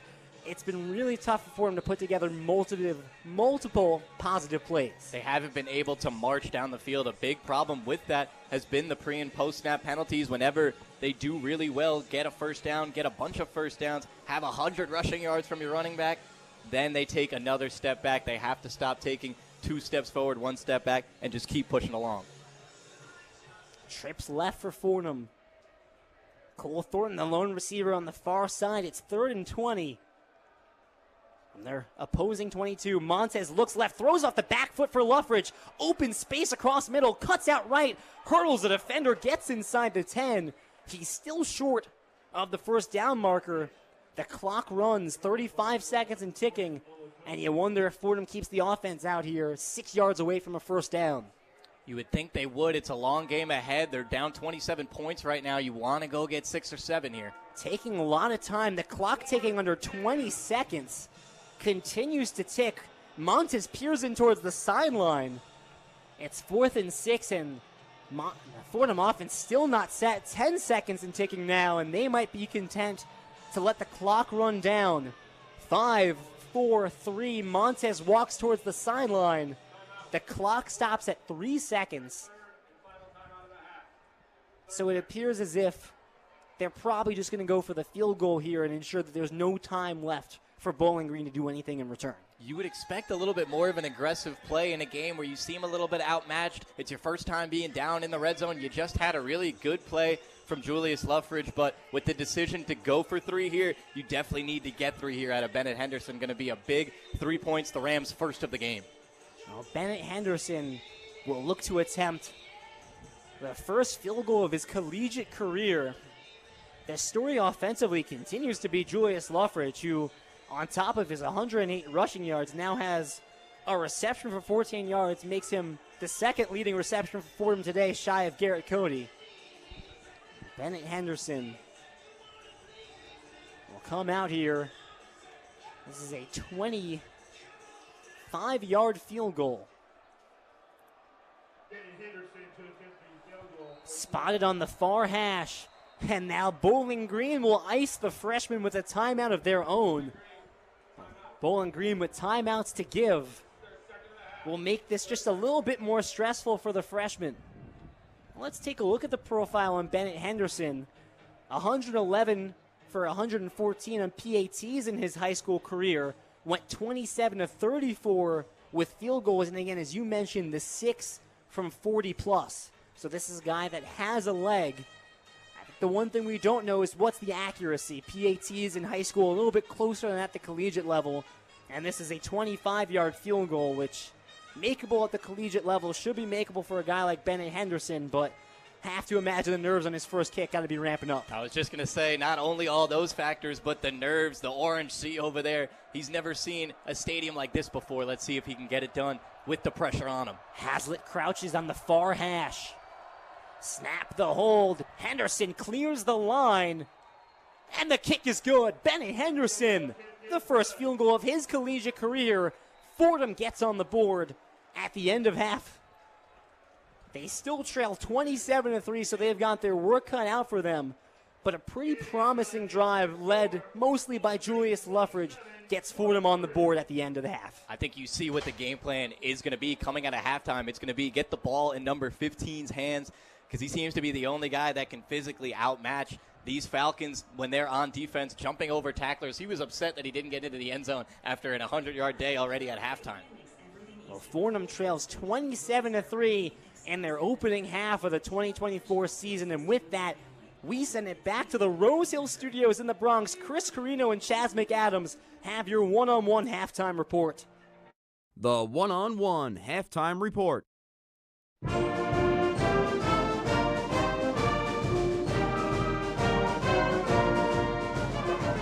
Taking you live from the Rose Hill studio here on the beautiful campus of Fordham University. It's Bowling Green getting out to the hot start on the Fordham Rams, 27-3. Fordham getting out to a slower start, started to build some momentum, we could say, toward the end of that half, but still Bowling Green firmly in front. We're going to go through some of the highlights and some of the things that stood out there in that first half. First, this game had a lot of fireworks from the very beginning. It was Bowling Green's Justin Pagis with a 100-yard kick return on the opening play of this game, and the junior got the Falcons out to a very early 6-0 lead.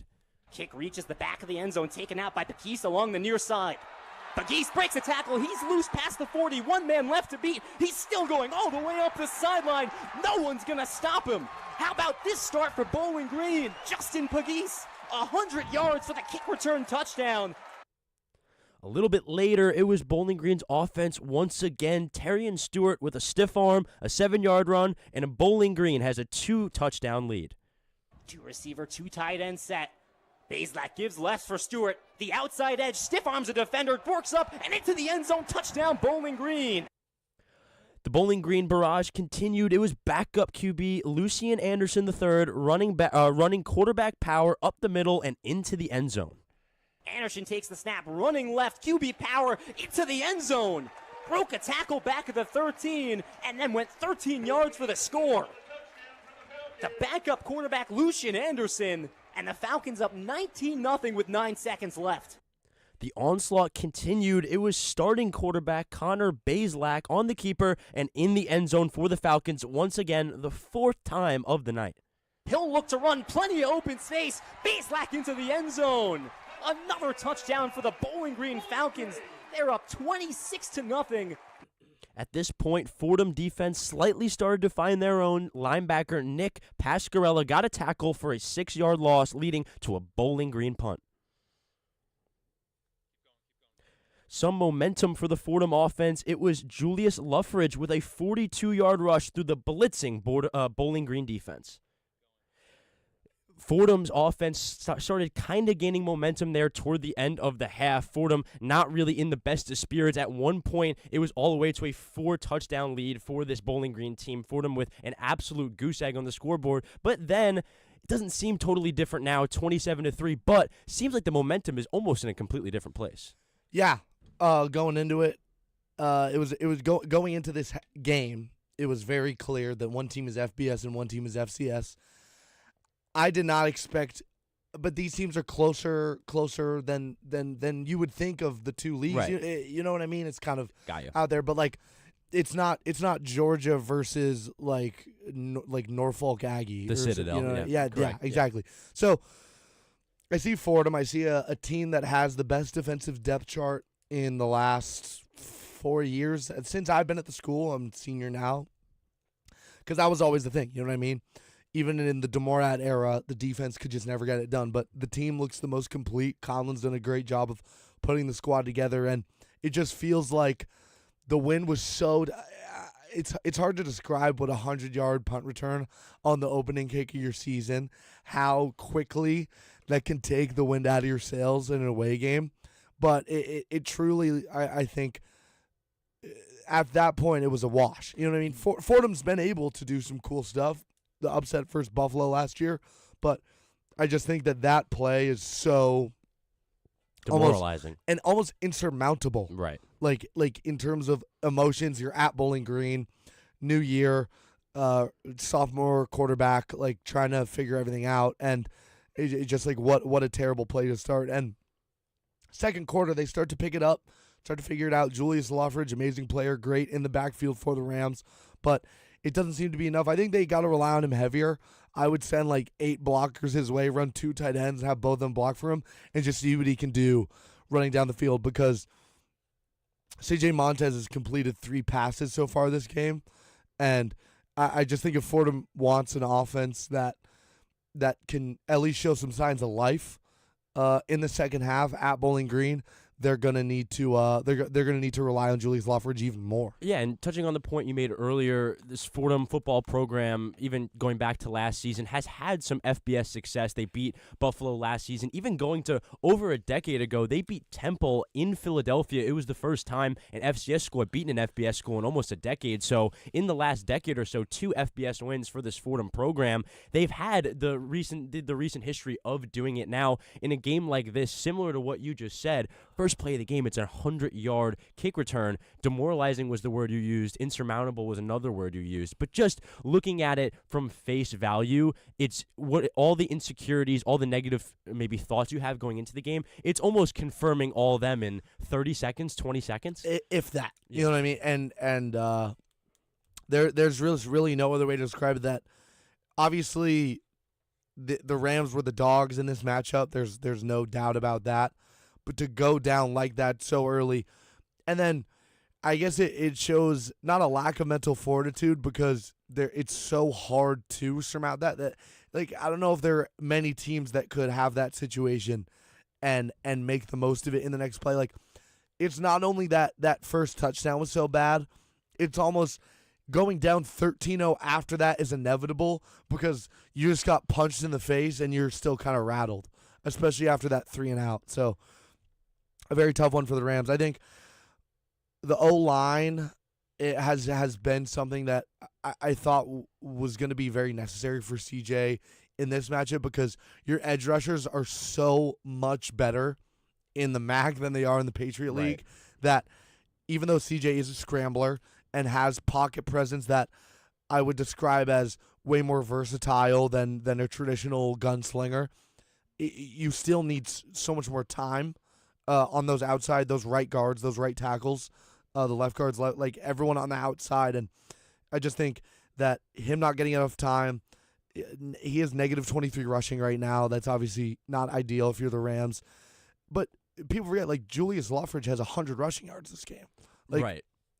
He's 12 carries for him, and And I know and at some point in the second half, we looked at each other, and this team had around 60 total yards. Yeah. So they did, and that shows maybe kind of the ground they made up toward the end of the first half. Exactly, as well. especially when you have minus 23 on the board from your quarterback. Right. Right. So the Fordham is. And we were getting very analytical about this. It could be even as simple as a conversation that was actually had between Evan and Lou on the air, talking about the size of these two teams. It's just not the same. The size on the Bowling Green side and the size of these Rams. Well, the size of whatever, the stadium, the stadium, the fan base, the NIL package, like I don't know, the fat dads in the parking lot, like cooking up some whatever people in Ohio eat, like and we saw that in a few other places in the country through your update as well. Yeah, of course, all in different degrees of size. Appreciate the shout out. Shout out Coach Prime as well, of course. But there's just no.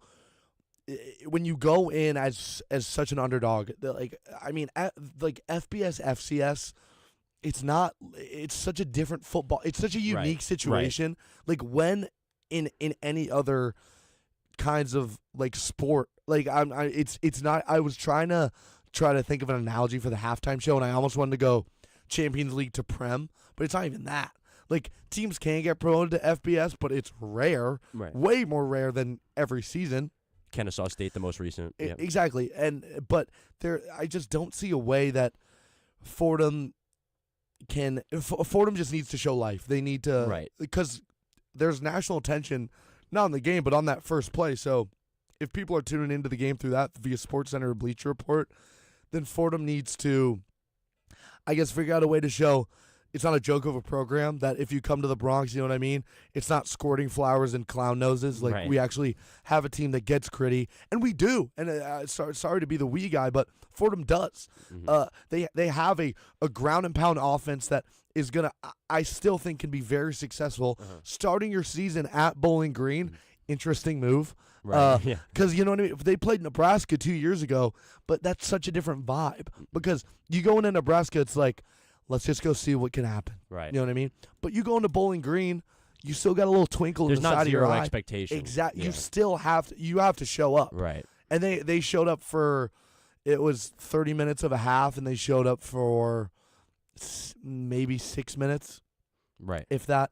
And just in general, and you have to keep expectation in a place that's, respectable. And this team does play in the Patriot League. To your point that you made, a lot of schools similar to Fordham that may have a relatively prestigious conference in other sports that plays in FCS football, it can be looked down upon. But here, us being here, or just in general around the program, it is taken extremely seriously. And they've had a lot of success over the last couple years as well. Last year, a bit of a downer year, but looking over the last half decade or so, Fordham football, an overall success for sure. So then kind of where I want to go with that as we head into the second half here, just closing in our studios, the beautiful Rose Hill Studios, is keeping the expectations where they should be. This Fordham team, watching them, especially with that resurgence they had in the second half, what does this first half say, not about the rest of this game, but maybe about the rest of their season with competition more in their field, maybe? I like a lot of, this sounds so minuscule and unimportant and kind of very abstract. Via the broadcast, I like the energy on the sidelines and almost like the lack thereof. I like the grizzled demeanor, the scrunched noses, the low eyes, the dog faces, the looking at the ground, like not in defeat, as if in like, you're going to eat this loss. You're going to have to take it on the chin at the end of the day. And again, there's a whole half of football. Who knows? It could be a miracle at Bowling Green, which is probably the only miracle that part of Ohio has seen in a very long time. But there's just no, and to your point a little bit about the program being taken seriously, you can't do college football without doing it 100%. I don't care if you're at the Citadel or you're at Georgia. I don't care if you're playing College Station or at Moglia. If you play the sport of football, you got to do it 100%. It costs too much. There's too big of a team, and it takes too much of a school's athletic schedule for you to not put in 100%. I think Conlon has done that. I don't think he considers Fordham football a program that should be taken lightly on the part of him or on the part of his opponents. Taking it to what I would see for Fordham for the rest of the season based on that first half, again, it's just keep that grizzled demeanor. It's not, we're not putting in the third string long snapper at quarterback. Like Fordham is still going to put their foot on the gas throughout this whole game, and I think that Give the ball to Luffridge. Let him shine. I think Garrett Cody, I like Garrett Cody deep, but maybe running a few more slants with him, some more hooks and drags, just kind of varying up the routes that he's running to get some better looks for him. Perkins also, the passing game just hasn't been there on either side. Bowling Green, with all their domination, hasn't had a passing touchdown yet this game, which I know sounds like I'm giving them too much credit, but I'm giving the Rams too much credit for not having that. But they're not airing out the ball, so if you can stop the run, see what happens on the pass. But I think the Rams take a breath, know that they're going to eat this loss on the chin, but make sure Bowling Green's still going to remember them for the rest of the year. CJ Montez and the Fordham Rams definitely have their work cut out for them in the second half. That's it for us in the Rose Hill Studios here at WFUV Sports. We're going to send it back to Bowling Green, Ohio with Evan and Lou on site, and we'll be back after the second half for some post-game talk as well. But for now, 27-3, Bowling Green leads the Fordham Rams. We'll be right back.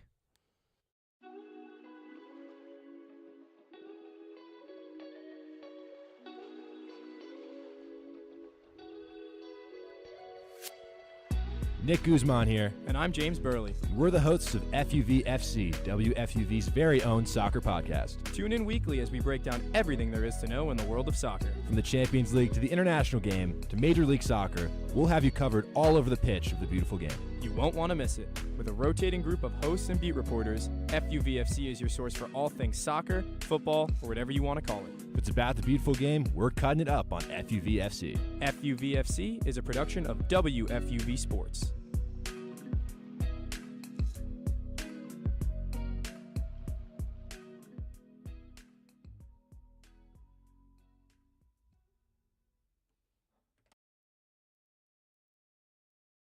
Hey everyone, it's Fordham Football wide receiver Garrett Cody. Follow along with our quest for a Patriot League title all season long at WFUV Sports on 90.7 FM or the WFUV Sports YouTube page. WFUV, the flagship station of Fordham Football. Well, thank you, Chris, and thank you, Chaz. Lou Orlando, Evan Harkin back with you from Dwight L. Perry Stadium in Ohio. As they told you in the halftime show, it's been tough sledding for the Rams. They trail 27-3. And Evan, this looks like a game that in all likelihood is not going to go their way, barring a miracle. A 24-point deficit at halftime is going to be awfully tough to overcome, especially when you look at the way Bowling Green is playing right now. So I have to ask you, as someone that's been on that sideline before, first off, what's that feeling like to lose a game like this or to be losing a game like this, and what are the coaching staff trying to get out of this second half? Well, I think the coaching staff is telling them that maybe the lights set on the stadium, maybe the sun just went down, but the game isn't over yet. I think that's what they're punching home to these players, because Fordham played totally different on those last two drives, offensively and defensively, Lou. They got a stop on their last defensive time out there, and then they go ahead and get a score. It's only 3 points, but it's a score. It's a totally different game if Fordham's able to stop and then score, which we saw on that last two drives. Also, Fordham only 46 seconds less time of possession after that huge last drive. If they can take the momentum that they had going into half and bring it over, although, like you said, not likely. We saw a different story throughout the rest of the game. I think they're looking to replicate the magic they showed at the end. Big part of that's going to be number 15, Julius Luffridge. Julius Luffridge, you mentioned his name. 12 carries, 108 yards, so he opens the season with a 100-yard game. You can add a reception for 14 yards, so make that over 120 yards all-purpose. And when you think about how tough it's been for Fordham on both sides of the ball, but especially offensively, the fact that C.J. Montez has completed on 5 passes for 47 yards, what Julius Luffridge has done out there on the field against this really strong Bowling Green defense is remarkable. And I think back to your point about what do the coaches want to see, they want to keep seeing the juice be loose. Number 15 dominate a MAC school up front, dominate them when he's being tackled, not allowing that to happen, because it just gives you more and more pride to go in and face Patriot League teams that you know you're going to have a better chance to face, both talent-wise and physically. You're not going to face a better defense this season in the Patriot League, in the CAA, than Bowling Green. This is a team that forced 28 turnovers last year, led the nation. They intercepted J.J. McCarthy 3 times. That was a Michigan team that only threw 6 interceptions. They only turned over the ball 8 times that season. 4 of them came against this Bowling Green team. So make no mistake, this is an excellent Bowling Green defense, and I think that's the tough part about evaluating this game from a Fordham perspective is we're coming off the upset victory at Buffalo last season. Buffalo comes into this season ranked 10th out of 12 teams in the MAC preseason bowl. This is a Bowling Green team that is head and shoulders above that Buffalo game, and you think about how hard fought Fordham had to play to upset them. So you're just talking about a team that's at another level at the very top of the MAC. It's FBS football. They've got elite players at the running back, tight end, cornerback, on the line. It's just a really tough task for Fordham, and that's what makes it tough to evaluate this game when the line gets beat or when tackles get missed. How do we, as broadcasters, as fans, what are we supposed to take away from that first half? I think you take away that Fordham's got a lot of work to do for sure, Lou, but they did some little things well. Like I said, getting later on into the half, we saw CJ with more time. You know, sometimes it's about improvement and not results. They started this game, CJ 3 sacks, not even enough time to do anything. Julius Luffridge couldn't get the ball going past the line of scrimmage. They ended with 3 points. They just got to stop. Luffridge was making people miss, so I think the improvement, getting better as the game goes on, is what you want to see, and you're absolutely right. I think Carrino and Chaz Mcadams hit it on the nose, too. This is a different level of football in the FBS. Todd Bumpus is a guy that played with Sauce Gardner. He was on the 2021 playoff semifinal team. He played in that game. Donnie Stevens is this team's backup linebacker. He had 4 tackles in the Big 12 championship last year against Texas. These guys have played some real football that a lot of FCS teams, Fordham being one, haven't seen the level of. You want to talk about a guy we've only seen a little bit for Bowling Green, Malcolm Johnson Jr., 2 receptions for 15 yards. He spent 4 seasons at Auburn. Like, you have major transfers coming in from all these big schools that are trying to work into this program. Harold Fannin Jr. ends up on a lot of lists for top tight end in college football, and a lot of times the top 10 goes all the guys in the Power 5, and then every honorable mention is Harold Fannin Jr., and it says, you know, don't sleep on this guy. He's still in the MAC. He probably could have gone to a Power 5 school. He chose to stay here. That's a guy that's probably going to get drafted. Yeah, and on the other side of Malcolm Johnson, you've got R.J. Garcia. He went to Kansas State. He's won a Big 12 championship, actually, Lou. So as we've been hitting home this whole time, it's a different level of athlete, a different type of football player. So what you want to see is not exactly results here from Fordham. They're a little bit outmatched. You want to see fight. You want to see grit. You want to see improvement. And you want to see less penalties, 3 more penalties than Bowling Green. Fordham knew going into this game they were going to have to play clean if they wanted a chance. You want to see them clean it up in the second half. The sun has gone down on the Doit here in Ohio. The lights have turned on. We've got 1 more half left to play. 8:43 p.m. here from Bowling Green, Ohio. Zach Long charges for the kickoff.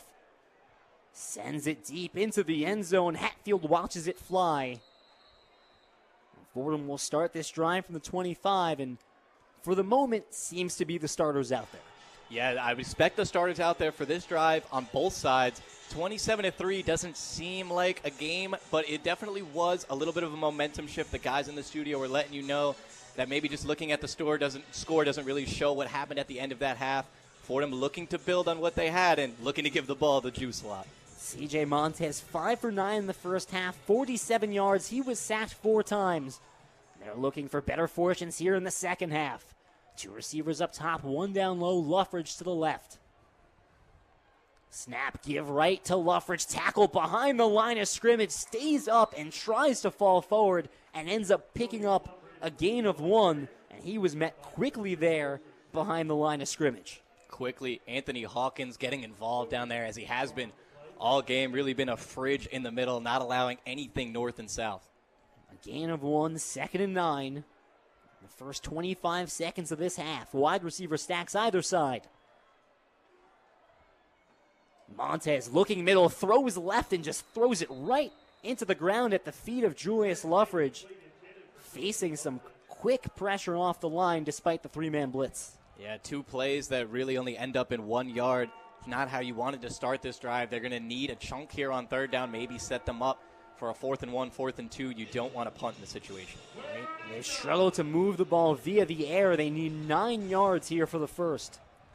14:26 left in the 3rd quarter. Fordham trails by 24.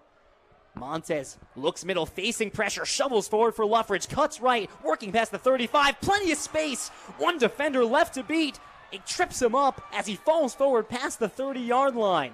Another big gain for Julius Luffridge. as he goes from the 26 all the way to the opposing 30. Well, Luffridge is backing up your claim that maybe this guy could play in the Power 5 because he's looking like a difference maker even against teams in the FBS right now. It's a 44-yard reception, the longest for Fordham. So how about Julius Luffridge? The longest run today with 42 yards, and now the longest reception at 44. 1st and 10 from the opposing 30. 2 receivers either side. Luffridge still out there. Bowling Green sends 3. Montez looks right, fakes, now throws along the sideline. Caught by Cole Thornton into the end zone. Touchdown, Fordham. Fordham gets their first passing touchdown of the season. 30 yards. C.J. Montez to Cole Thornton. And the Rams trail 27-9. And there's Cole Thornton, a guy who we said was a sleeper coming into this season. A lot of injuries, a lot of really good receivers ahead of him his whole time at Fordham. He's now a grad student, making his presence felt. A huge touchdown there. And they'll all give the O-line a high five on the way as C.J. Montez, with the most time he's had all day, to lay a perfect ball out on the money for 6. Makai Felton getting that sideline pumped up. Bennett Henderson out for the extra point, converted on his first field goal at the end of the half. Snap, hold, kick is up. And through the upright. Fordham has double digits. They trail 27-10. And Evan, you brought up an interesting point right before the second half started. 24-point deficit feels like a lot. 17 points, not so much. That's 2 touchdowns, 2 two-point conversions, and then you throw another single point out there. That's math, how you get to 17. How about that? Seems doable, definitely, whereas 24 doesn't. But the Rams now with a stop and 2 scores back-to-back. You can feel the momentum shifting a little bit, not towards the Rams, but showing that they belong in this game, which is what you wanted to see. Chaz was mentioning that in the studio. You want Fordham to go out there and still leave a presence, even if they don't get the W after this one. What a ball by C.J. Montez. Cole Thornton guarded tightly there on that go-round along the far sideline, and I find this a little funny. Cole Thornton's only touchdown of the year last season came against Albany. It was the season opener up at Albany. It was C.J. Montez's first touchdown of his Fordham career. And once again, Cole Thornton catches his C.J. Montez's first touchdown of the season, a 30-yard grab. Yeah, they're good friends. And Cole Thornton, a bigger guy. He's a deep threat, 6'3", 190, able to go play those 50-50 balls. That was more like a 70-30 ball because of how good it was thrown by C.J. Montez right over the shoulder where it needed to be. And Montez with an elite play before that on his pass to Luffridge. He was getting tackled, threw a little sidearm shuffle pass. Looked like a second baseman flipping the ball to turn 2. Gets it to Luffridge, and it gives the Rams and it lets the Rams go down the field to score. So these big players making big plays in big-time moments. Fordham struggled so mightily in the pass game in the first half, and how about this on that drive, a 42-yard pass to Julius Luffridge, albeit that pass maybe only traveled 3 yards. Luffridge did the rest with his feet. And then a 30-yard pass, that's a legitimate 30-yard pass from Montez to Cole Thornton. And maybe you start to feel a little bit better here about the offense. And no one's saying that Fordham's all of a sudden going to pull out this comeback, this miraculous comeback. But you like to see positive plays here from the offense. And an offense that is supposed to be one of the best in the Patriot League, led by arguably the best quarterback in the Patriot League. Good to see them do something positive. Yeah, and you're seeing Fordham be Fordham finally in this game. Brock Horn, middle linebacker for the Falcons, told the media he knows they're really good at passing the ball. He also knows they try to deceive defenses. They want the quick snaps. They want to get up to the line and leave your defense in disarray. I saw multiple times on that possession, Lou, corners, safeties, linebackers looking at each other. What do we do? What do we do? Tons of confusion. Exactly what the Rams need to keep doing. They have to outsmart a team that's a lot bigger and more talented than them. Not sure if Fordham has necessarily struck fear into the orange wave here at the Deutz. Still plenty of orange shirts, orange all around us in this stadium, but a defensive stop here would certainly help that. The worst thing I think Fordham could do right now is immediately let Bowling Green go right down the field and get those 7 points back. And it starts on this kickoff. We saw the ability of Bowling Green to take one back earlier today. Henderson puts his all into it. This is going to go to Pegues just in front of the end zone. Cuts towards the middle. He's past the 20-yard line. Flipped over by Trey Bradfield. Down just ahead of the 25-yard line. Great play there by Trey Bradford, who's not typically on the field, a big special teamer. He appeared in every single game last season, and almost every game that was strictly on special teams. There was a big hole there. Trey Bradford, a savvy vet on that kickoff unit. He's been there before, knew he had to leave his spot and go plug it. Connor Bazelak returns for the second half. He was 11 of 13 in the first, an 84.6% completion rate. Under center to start. This is the end around to Smith, and he is tackled behind the line of scrimmage. Flying in, Nick Pasquarella. And nice start for Fordham defensively. Big Claudie Robinson with a big piece of that hit along with Pasquarella. He's flexing in the backfield, and a little bit of flexing from Fordham right now, hanging in these last 10, 20 plays in a row, both on offense and defense. It's a loss of 2. Bowling Green back at their own 24. 13 minutes left to go in the third. 2 receiver, 2 tight end set. Bazelak in the gun. Play action. Throws middle. Incomplete.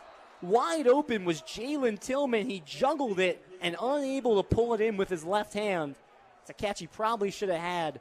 Fortunate for Fordham that he didn't. It's a catch he should have had, but you got to give Fordham a little bit of credit there. They got in the backfield making Bazelak throw that ball. We don't know if the spiral was off a little bit, can't really tell, but you got to assume the pressure that they're finally getting might be getting to not only the QBs, but the receivers trying to make catches as well. Fordham looking to force their first 3 and out of the ball game. Trips left. Fannin motions closer to the line. Bazelak in the gun. A blitz comes from Fordham. Throws over the middle. It's brought in, but shy of the first down. Finn Hogan across, tackled at the 30, well short of the first. Fordham's forced to 3 and out. Alex Kemper throws his fist in the air right after, and that was a fist in the air worthy play, allowing the receiver to catch the ball, knowing he's got about 10 yards to tackle him before he gets that first down, getting his team off the field. That's back-to-back stops for this Fordham defense, Lou. Just the second time that we've seen John Henderson out to punt, but as you noted, that was the last drive of the first half, so back-to-back punts forced by this Fordham defense. Perhaps momentum turning in their favor. Henderson stands at his own 15. The punt clears away. Fair catch signaled by Corton just shy of the 30-yard line. Fordham will start this drive at the 29. And now you're seeing this sideline start to get into it. We have a Fordham contingent right in front of us on our side of the stadium that's starting to get loud. And maybe the biggest drive of the game for Fordham so far is for the first time it feels like things starting to go their way in succession. Yeah, and I wouldn't exactly call the Fordham crowd a wave the way we're calling it the Orange Sea and all that. It's more of a small pond, but making their presence felt here a little bit. And then this defensive line coming right off the field is Matt Jaworski with John Scott, his D-end on the other side, going right to the tablet, looking at what they did wrong, even on a good drive. Trips left, 12:01 to go in the third quarter. Montez quickly throws to the right side. It's Thornton again, up to the 35. A gain of 5. A good pitch and catch there. Like I said earlier, you need the hitches to be working. You got to get the ball to the perimeter on the outsides because nothing's working north and south with big Anthony Hawkins in there. You could scratch that. The reception was Garrett Cody. 2nd and 3 from the 36. Trips left. The give to Ricky Parks, met at the line of scrimmage and thrown to the ground. The defensive line wins that snap. And that's coming right through grad student Ryan Joyce's hole. You don't expect that. This is a guy that started games for the Rams in every season since 2019, has played a lot of college football. 3rd down and 4. They need the 39 for the first down. 2 receivers either side. Parks stays out there to the left of CJ Montez. Bowling Green shows 4 on the line. Play clock at 10 seconds and ticking. Parks back to the right side of Montez. Play clock at 5. Fordham gets the snap off. Bowling Green sends 5. Montez is swarmed. He gets away. Breaking free past the line of scrimmage, running right up the middle. And tackled shy of the 50-yard line, but picks up the first down. CJ Montez, for the first time today, evades a sack and picks up positive yardage. Yeah, their big quarterback making big plays right now. You need the leaders to step up even when the guys around him might be breaking down a little bit. David Evmomenya coming off the field right now. It might be a helmet issue. You have to take a play off if your helmet falls off. That's what happened to him at the end of that play.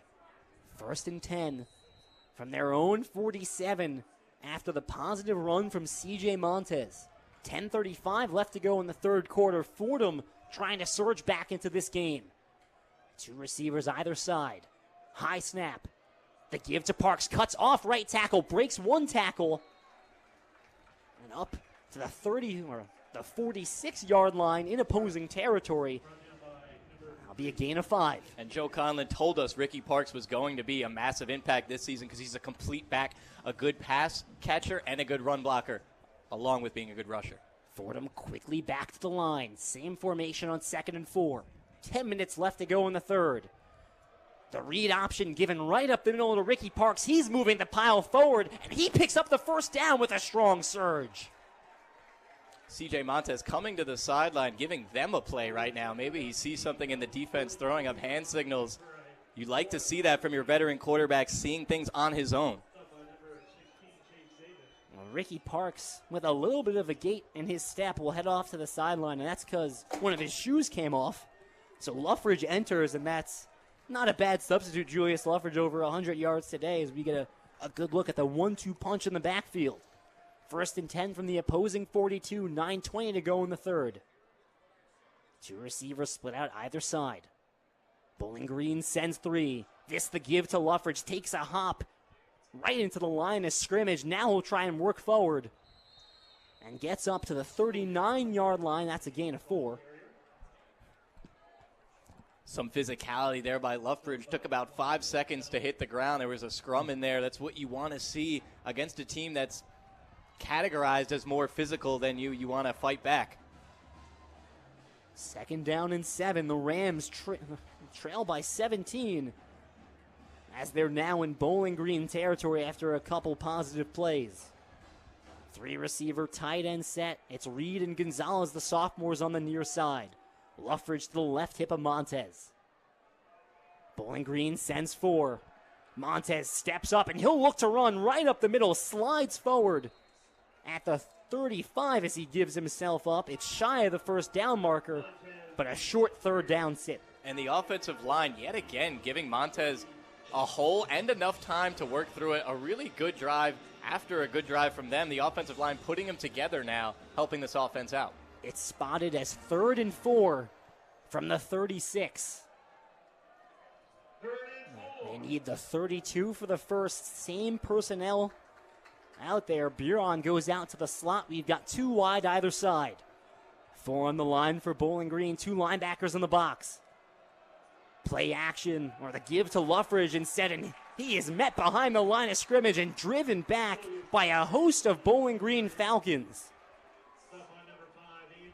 Good defensive game planning there by Bowling Green, maybe sniffing that play out. There was nowhere for Luffridge to run, just an array of defenders right there where the ball was supposed to be. Well, Coach Conlon waited a beat, but they will send Will Haslett and the punting unit out there. 7:17 to go in the third quarter, and probably the wise move with the momentum more on their side working back into this game. No need to take really aggressive shots now. Especially after you've had a couple stops earlier in the game. They were stopless. Haslett from midfield boots this one to the near side. Perkins is right there and catches it at the 5-yard line. Catch might be a stretch. He put his hands on it, dropped it, and then fell on it. So all the same, Haslett traps the Bowling Green Falcons inside the 10 for the 2nd time today, and his 3rd punt inside the 20.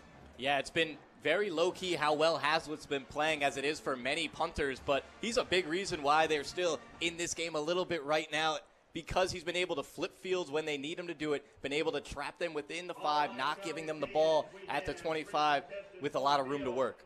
10 unanswered points for the Fordham Rams. Bowling Green will take over from their own 5-yard line when we come back. It's Fordham football on 90.7 FM WFUV.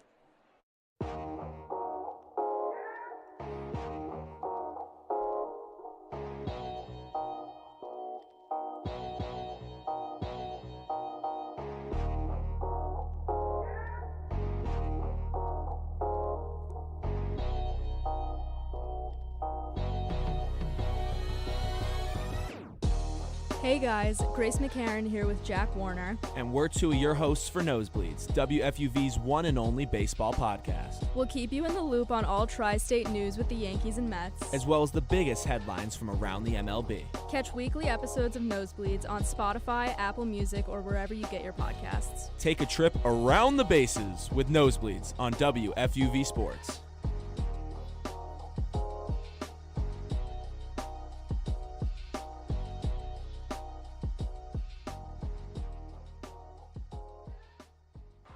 Well, you can take a trip around the bases, or you can just take a trip right here to Bowling Green, Ohio. The Rams have scored 10 unanswered points, and they've trapped Bowling Green inside the 5-yard line. And Evan, you're noticing a little bit of a shift here. And the shift is coming in the trenches. The defensive line for Fordham on these last couple of drives where they were able to get stops with a ton of pressure, not letting themselves get bullied by the bigger offensive line that we saw all game. And then when you look at the opposite side, the offensive line for Fordham playing very well. We even have Cooper LaFawn not in right now. That's going to be Owen Deutsch in there playing at right tackle. He's holding his own, along with the rest of the O-line, giving CJ the most time he's had all day to run or pass. He's been using both options because he's finally been given them.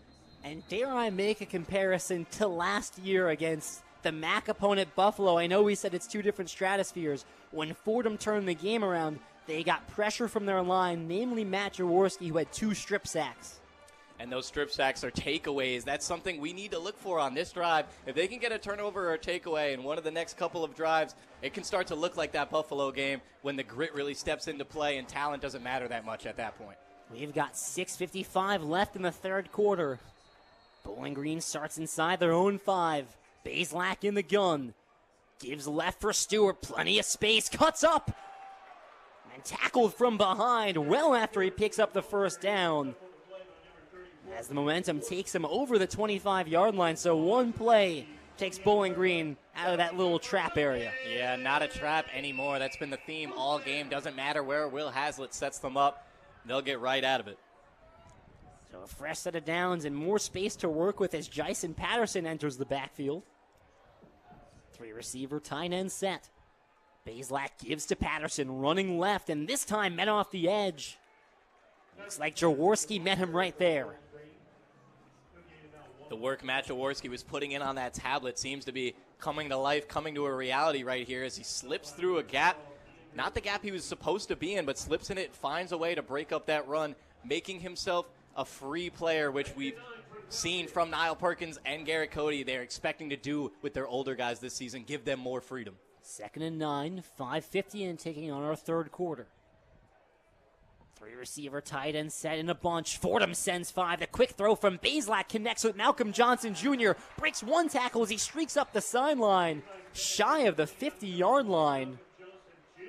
Adjusts his shoe, but gets the ball up to their own 47. Yeah, Auburn transfer Johnson Jr. finally coming to life here, showing you that this MAC team is not only very strong, but they have some athletes on the outside as well that have played some serious college football games. Came in a few years ago to Auburn as a 4-star prospect, ended up being more of a reserve. He's found a home here. Empty backfield, far side screen to Pegues, works up the sideline, gets about 5 yards. He's tackled by Mathani Paul Swinson. And a flag coming on that side of the field. I think the referee's signaling hold. We'll see what it is.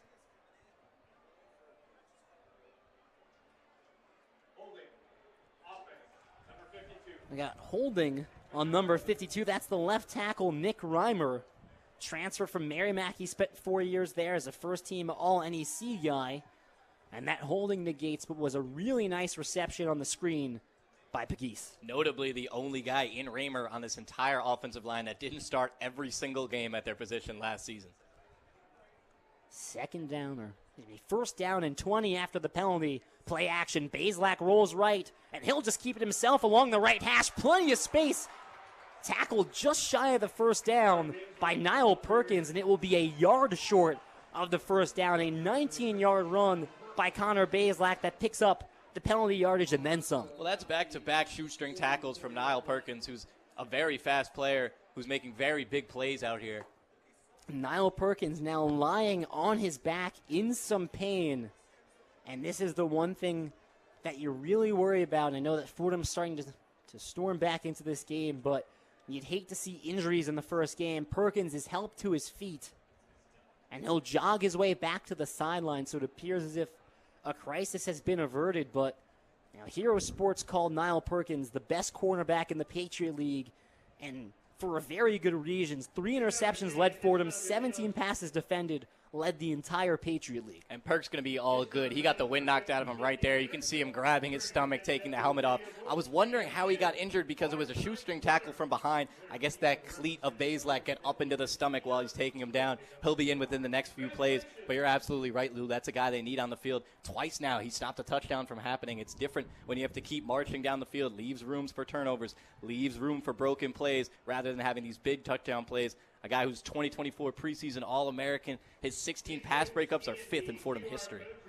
4:36 left in the third quarter.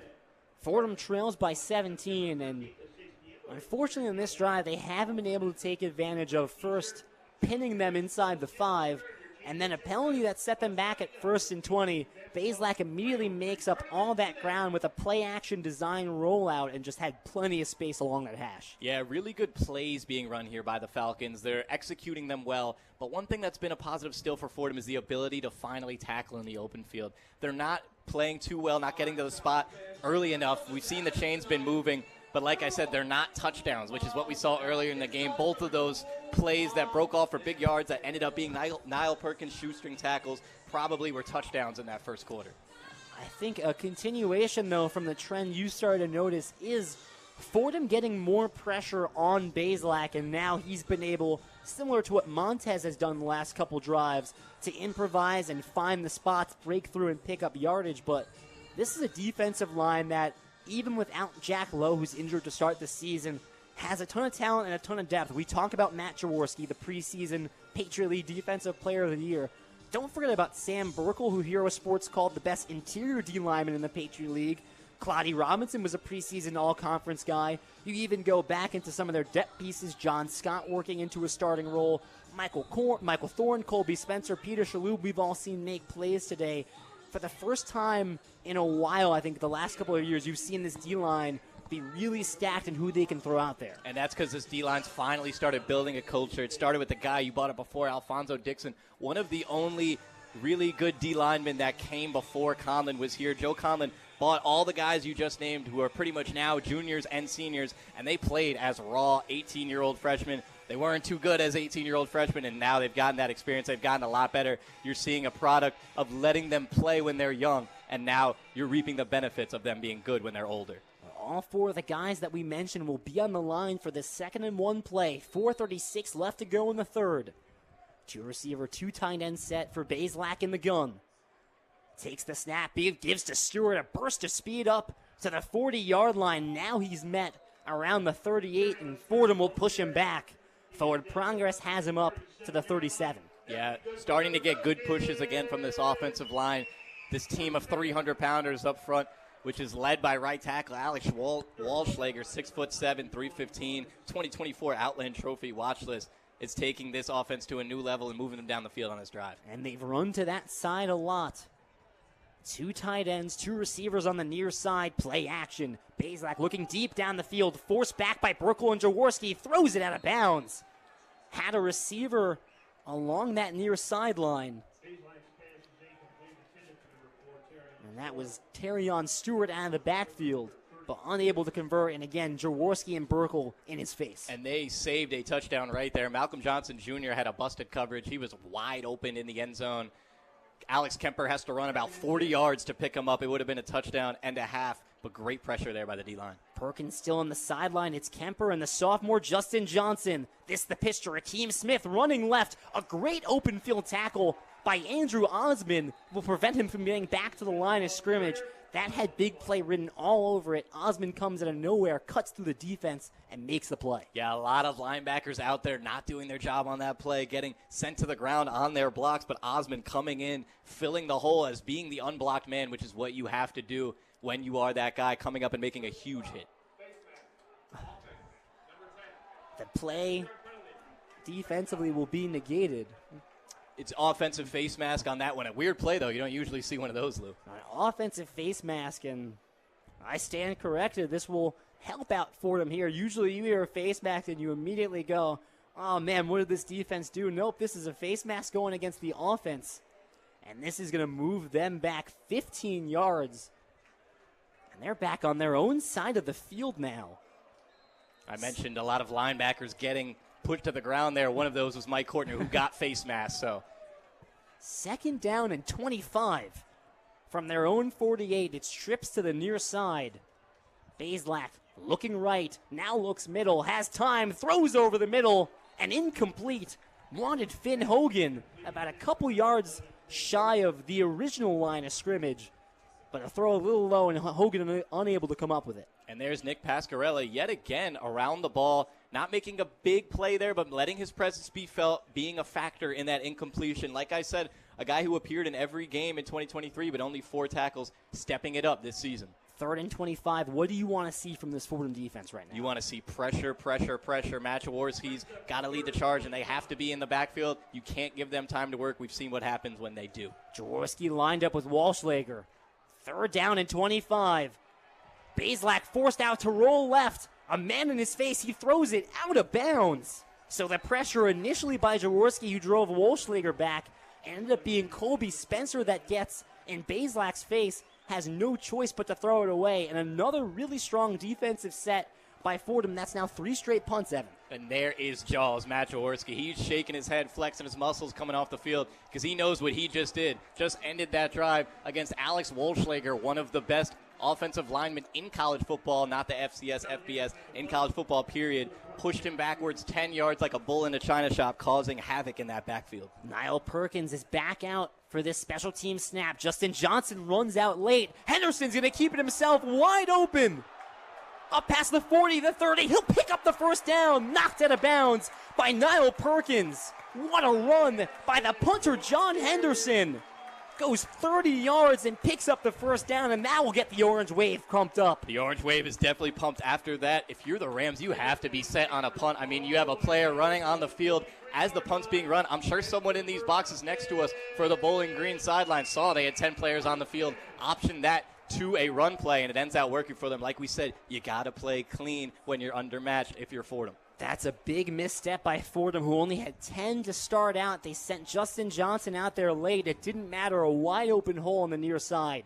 Bazelak, empty backfield snap, floats over the middle, incomplete.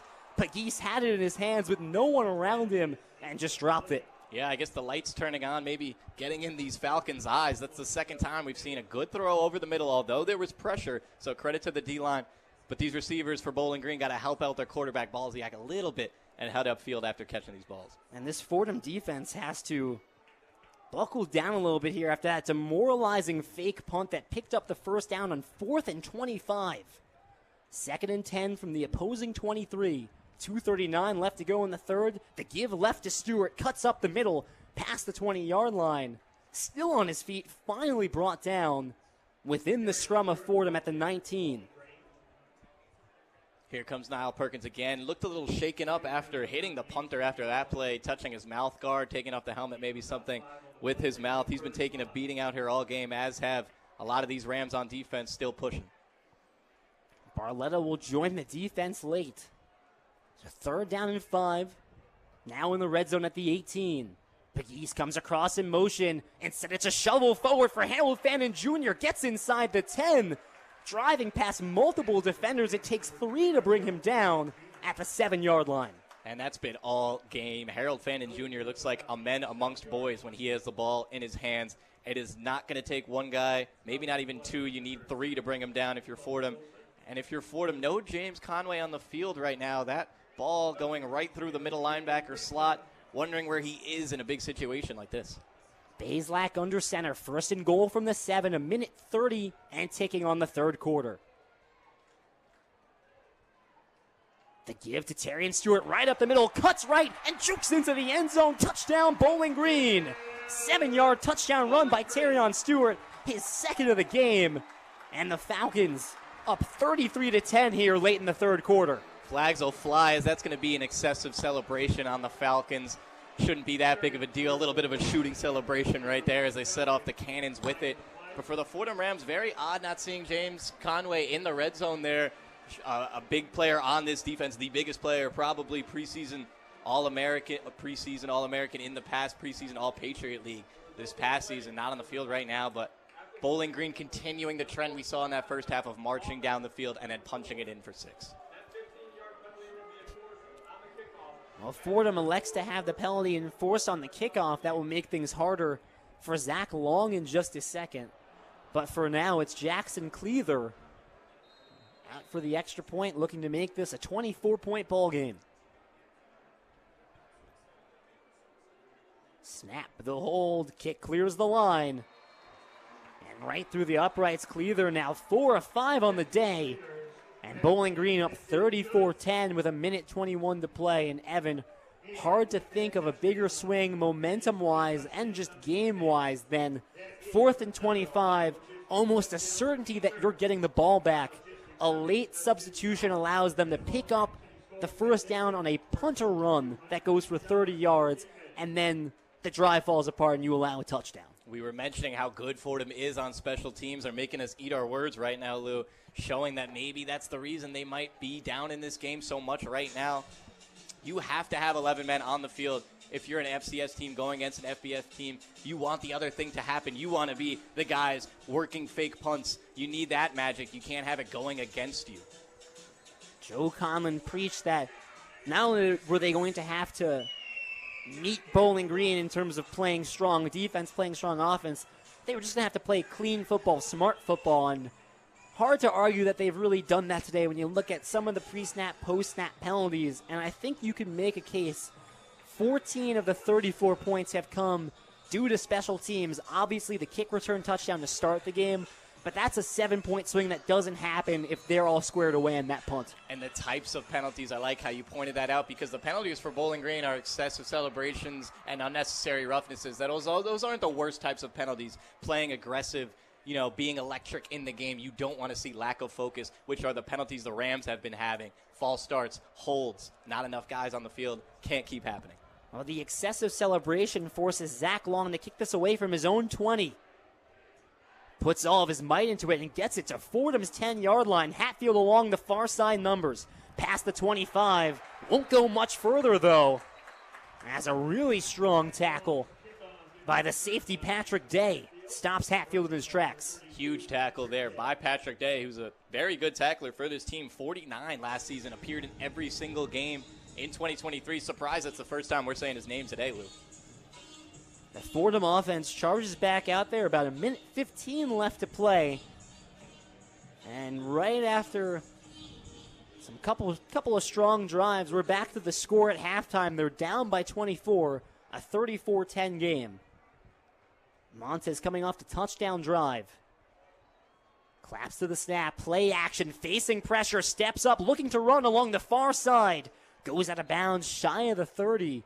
Montez doing what he can to pick up about 3 or 4.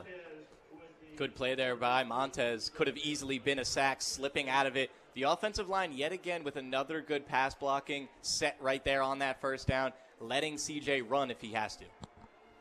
They call it a gain of 3. The clock ticks under a minute here in the third quarter. 3-receiver tight end set, 2 receivers down low, and Luffridge offset right. Just 3 on the line for Bowling Green, but they send 4 from the edge. They give to Luffridge up the middle, spins forward past the 30. Not much more, as that D-line right there to contain him. Great spin and second effort there by Julius Luffridge. Really only should have had 1 or 2 yards, turns it into 5, a much more manageable third down. Fordham NASCARs to the line of scrimmage, 3rd down and 6 with 27 seconds left to go. Now Montez steps up, he'll peer towards the sideline. Clock ticks under 20 on the third quarter. Trips left with Luffridge the back to the right. The snap at 10 seconds. Montez looking middle, has some time, now facing pressure. Evades as he rolls to his left, some space in front of him. Past the 30, past the 40, now out of bounds at the 42. Picks up the first down as the clock expires. And when your leader is making plays for himself, it excites the entire sideline. Everybody jumping up and down, going to give C.J. Montez some love, and rightfully so, because this entire drive, there's been nobody open for him, and he's been getting yards by himself.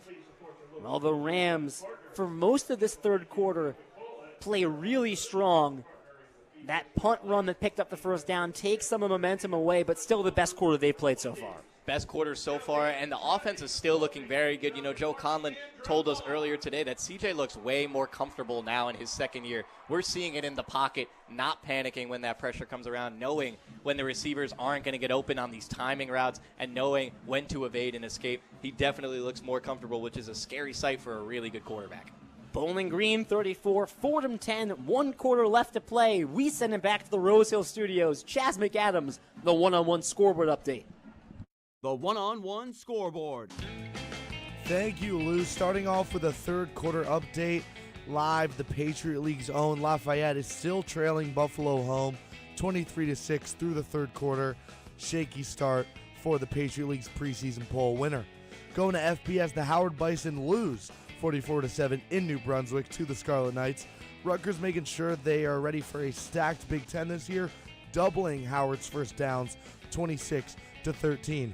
The charity matchup is looking more and more charitable as this game goes on. Wake Forest up 2 touchdowns late on North Carolina A&T, including a Taylor Morin punt return for 73 yards in the third quarter. NDNSU looking good versus Coach Prime in the Colorado Buffalo, up 17-14 in the second quarter, exchanging blows, going touchdown for touchdown all game.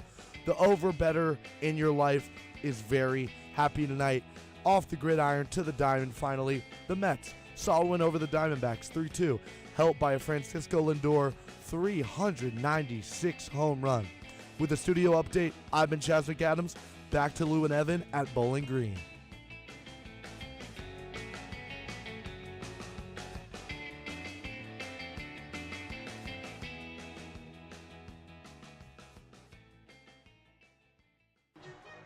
Thank you, Chaz. And you can hear Chaz on the one-on-one post-game show with our studio host, Chris Carrino. Back to the action on the field. Fordham trails by 24.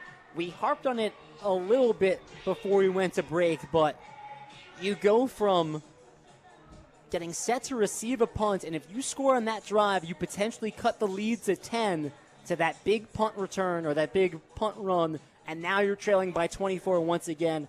Hard to think of a more demoralizing swing, and this is a game that started with a 100-yard kick return touchdown. Yeah, that is the worst thing that can possibly happen for a team overmatched going into a game. You can't have 10 players on the field, and I'm very sure someone in this Bowling Green box next to me and Lou probably saw there was only 10 guys on the field, let the coaches know on the sideline, who let their punter know he had enough room to take off because there was absolutely nobody on that entire quarter of the field. Like you said, Lou, such a momentum swing now. It feels like all that momentum Fordham was building up, which could have really exploded with any type of points on that next offensive drive that would have come. But now you're here in this situation, still on offense. The goal is still the same, go get points. Fordham trails by 3 scores, 24 points, with 15 minutes left to play. Montez picked up a first down in the QB scramble to end the third quarter. Now he's got 6 rushing yards today after losing a lot of yardage after multiple sacks. He's been sacked 4 times today, able to get into positive rushing yardage as he's found success with the scramble. 1st and 10 from the 42 to open our final frame. Quick throw far side, and spun down is Cole Thornton, maybe a yard or 2 ahead of the first down or of the line of scrimmage. Not a big play there, but keeping it on schedule. You need positive yards. Sometimes you have to go out and just take that 3 or 4 if the defense is giving it to you. They're up to the 45, 2nd down and 7. 14:35 left in our fourth quarter. Cody and Felton on the near side. Allen motions to the right side of the line. It's Thornton all alone. Bowling Green sends blitz. The run right by Ricky Parks, and he's flipped over at the 45. Not sure he got more than the line of scrimmage. And that's a great tackle. That's how you tackle a really good back like Ricky Parks, who can break him. You hit him right in the thigh boards, make him flip over himself. FBS tackle right there, Lou. 3rd and 6. 2 receivers split out wide. On either side, Parks stays out there to the left. Conlon said that Parks is an excellent offensive pass blocker when we talked to him earlier today. The flag on the snap. And a false start going against Fordham that will take this from a 3rd and 6 to a 3rd and 11. And dare I say it again, pre-snap penalties rearing their head I imagine it's not going to be a very pleasant conversation with Coach Conlon when we catch up with him next week. Well, I just watched Coach Conlon walk up and down the sideline extremely disappointed, as he should be. I mean, it's 3rd down and 5 against a really good defense. It's already hard enough. Don't make it harder on yourself. 13:41 left in the second half. Trips left with just 3 on the line for Bowling Green. They only send 3. Montez has some time. Looking deep down the field as he rolls right. He'll take it himself. A head-on tackle. A couple yards past the line of scrimmage. Donnie Stevens, the Oklahoma State transfer, knocks down Montez. Give or take about 5 yards shy of the first. And it looks like they might go for it on 4th down right here. CJ Montez on the field with Julius Luffridge. It's a big 4th and 5 or 6 here. They've got a lot. You got an injured Fordham Ram on the field in opposing territory at about the 36, and this is Mekhi Felton, a guy that we knew coming into this game dealing with some lower body injuries, and he is going to be guided off the field, walking under his own power, albeit very gingerly. Felton was a question mark on whether or not he would play today, and he was able to suit up. Feels like his snaps have been somewhat limited. We've seen a lot of KJ Reed in that slot. A captain on this team is Mekhi Felton. He led the team out of the tunnel, led them in the Ramjacks, has had the most energy all day. He was 2nd in the Patriot League with 8 receiving touchdowns, despite, like you mentioned, Lou, having an issue with his hamstring throughout the entire last season, still with some injury problems here. 4th down and 4. From their own 48, they need the opposing 48. It's 2 receivers either side, and Luffridge to Montez's right.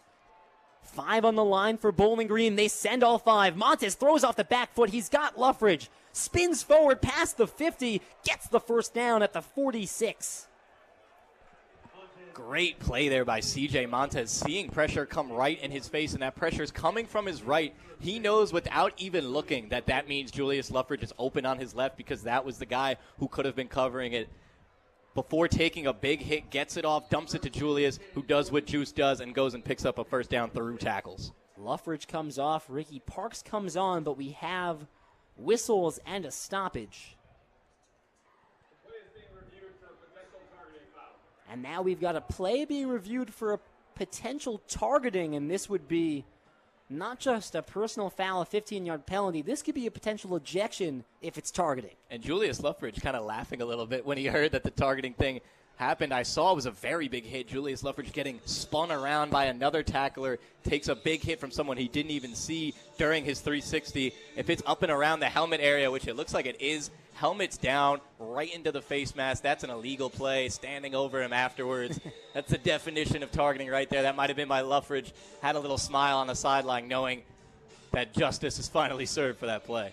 It's the senior defensive back, Darius McClendon. And I think worth noting that Luffridge was already being taken down by White. And McClendon comes in to finish this hit. Dalen White's spinning him to the ground, and McClendon comes on to add some extra punishment, and it does look like he connects helmet to helmet, which should be targeting.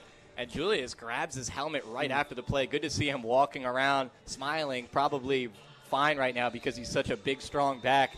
But he grabbed his head right after that play, a dangerous play, one that they're trying to get out of football. Fordham already had the opposing 46 with the first down. This would be, if it is in fact targeting, a 15-yard penalty that takes them up to the 31, and Darius McClendon would be ejected from the rest of this game. Big swing of events there. It should be targeting. I can't see how it wouldn't be after watching these videos. It's really just the dictionary definition of a targeting foul. So the Rams with a little bit of help here, but this trend of over-aggressive penalties for the Falcons and unfocused penalties from the Rams can't keep going. There's a difference in these penalties, although this one, a big difference because, like you said, Lou, will eject a player from a game. And we're looking at the monitor right now. They have the rules for a 15-yard penalty targeting rule, which is forcible contact to the head or neck area of a defenseless opponent or any forcible contact to the crown. And I think you would say that Julius Luffridge, defenseless there with Dalen White spinning him to the ground. Luffridge no longer has his feet on the ground, just being spun around. Nothing he could really do there, so that should, by the letter of the law, be upheld or be called the targeting. And Darius McClendon, the FAU transfer there, dapping up his teammates on the sideline, kind of smiling, I think knowing he's probably going to be ejected. You know, not too upset leaving the game with a 24-point lead, but knowing that that was a targeting foul.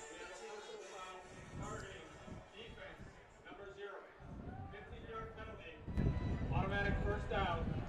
Number 0 will be disqualified from the remainder of the game. Well, you heard the referees call everything that Evan and I talked about. I think they probably saw as they looked at that replay. Yeah, right away. You see the helmet down. That is the first thing they teach you. And Pop Warner now, you have to be certified in heads-up football to be a Pop Warner coach because they want your face mask up. They don't want that 1980s style of put our heads down and run at each other like literal Rams anymore, Lou. Oh, Darius McClendon stripping down from his pads on the sideline as he gets some daps on the sideline. Fordham takes over at the opposing 31. A fresh set of downs. And it's Ricky Parks in the backfield. This is the give to Parks. Cuts left. Met by the line about a couple yards out. And moves the scrum forward as best as he can. Ricky Parks, the ball carrier. Call it a gain of 5. Nothing's been going all day north and south, and that gain of 5 was only 5 because of number 5, Anthony Hawkins. I've been saying his name all day because he's been such a force in the middle. It's hard to run an offense when you can't go north. 11:30 left in the fourth quarter. 3-receiver tight end set. Parks offset right. Snap, play action. Montez looks middle, steps up. He'll look to run along the left side numbers. Eyeing the first down as he takes himself out of bounds. And we'll see whether or not they give it to him. I think they're going to say inches short of the first. And C.J. Montez there just making the right play yet again, getting as many yards as he can. 3rd and 1. Just over 11 minutes left in this final frame. They'll stay with the same formation. It's Parks to the right. They give to Parks up the middle. Speeds forward, met by a scrum at the line. This is going to be mighty close. And from the referee walking out, I think he might be just shy of the 31, or the 21 rather, that he needed for the first down. Up on the play by Jordan Porter and Devontae Miles. They're going to place the ball inches short of the 21. The Rams no huddle as they go for it on 4th and inches. Snap. Keeper by C.J. Montez. Plenty of space along the right hash. Lunges for the 12-yard line. So C.J. Montez picks up the first with a nice read option. Such a savvy play there by Montez. I think he was thinking before the snap even happened, they're expecting this ball to go to Julius Luffridge for 1 or 2 inches up the middle. That DN is probably crashing. Let me keep this one the whole way and deceive this defense to get the first down. Montez has Luffridge to his right, 2 receivers up top, 1 down low, 1st and 10 from the opposing 12. Clock ticks under 10 minutes in the 4th quarter. Play action, Montez floats middle of the end zone, incomplete.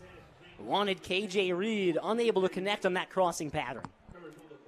Offensive line beat pretty bad there. Nothing Montez could really do. A good job of keeping the ball out of trouble and throwing it out of bounds there. A lot of pressure coming up the middle. Cody Johnson limping a little bit. You hope their center's okay after that play. The Rams trail by 24, looking to cut that down with 9:52 left in the 4th. 2nd down and 10. In the red zone at the 12-yard line.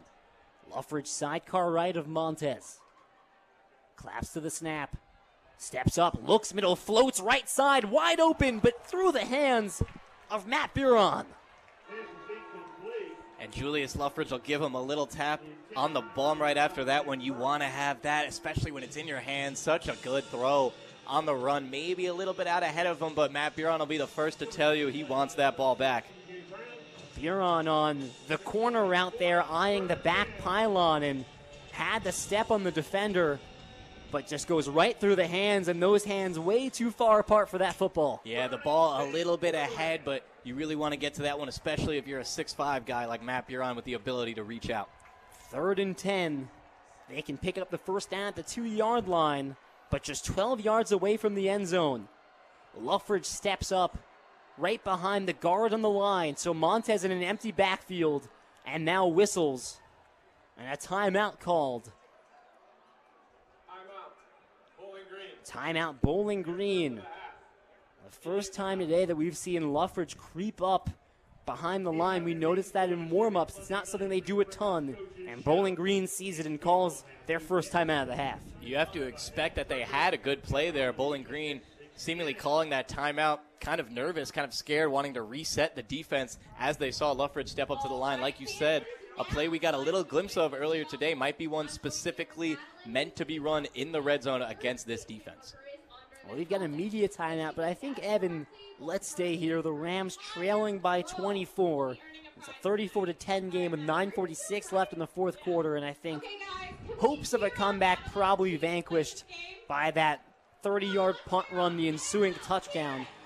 But still positives to take away if they can put together a couple more quality offensive drives.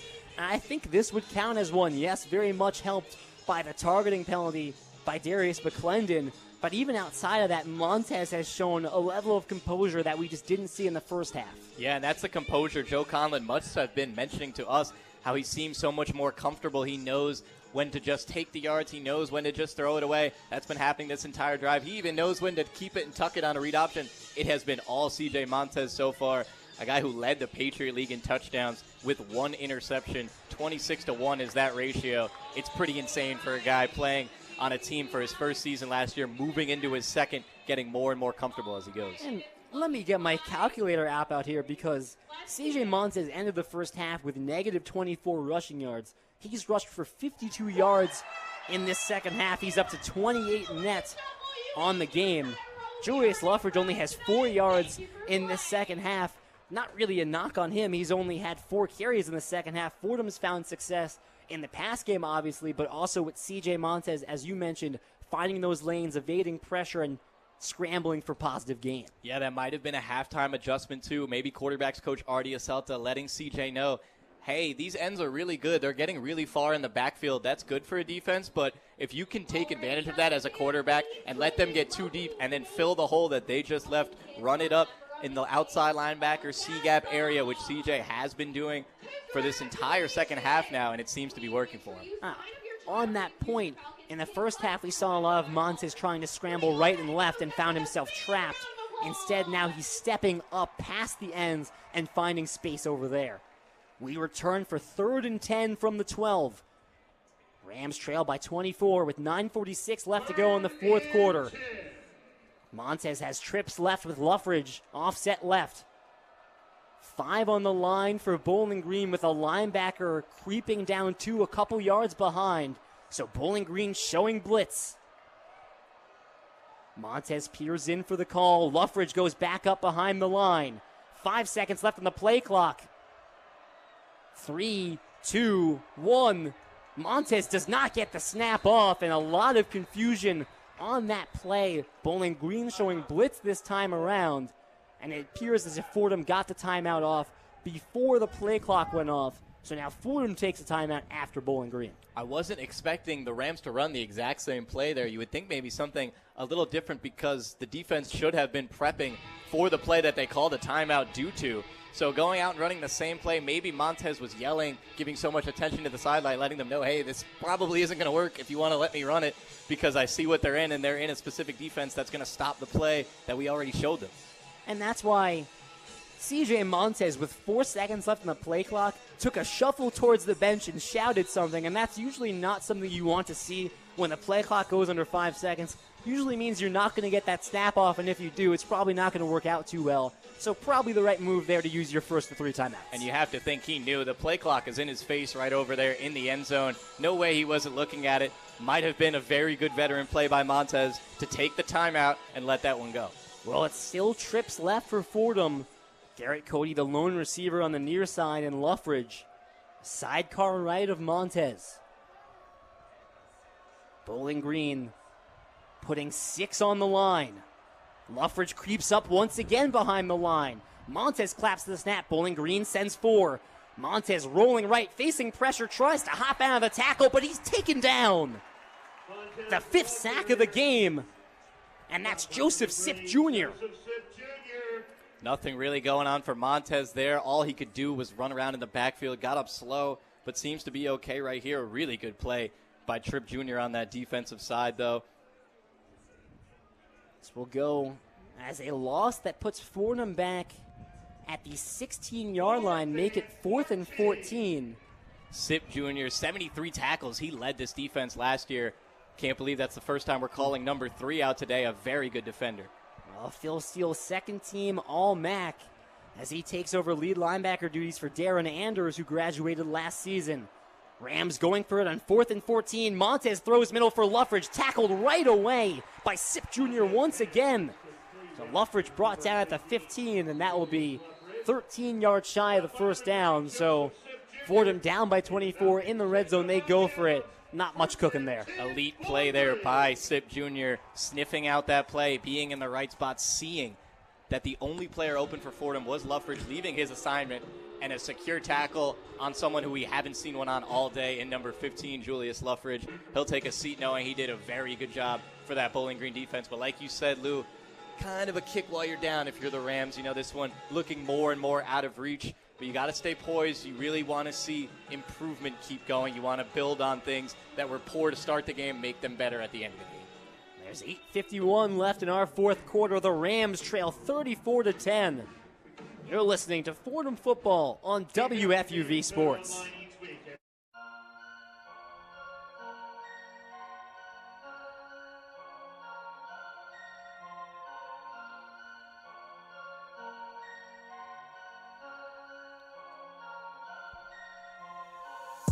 What's up, everyone? I'm Lou Orlando. I'm Will Talent. And I'm Nick Palmer.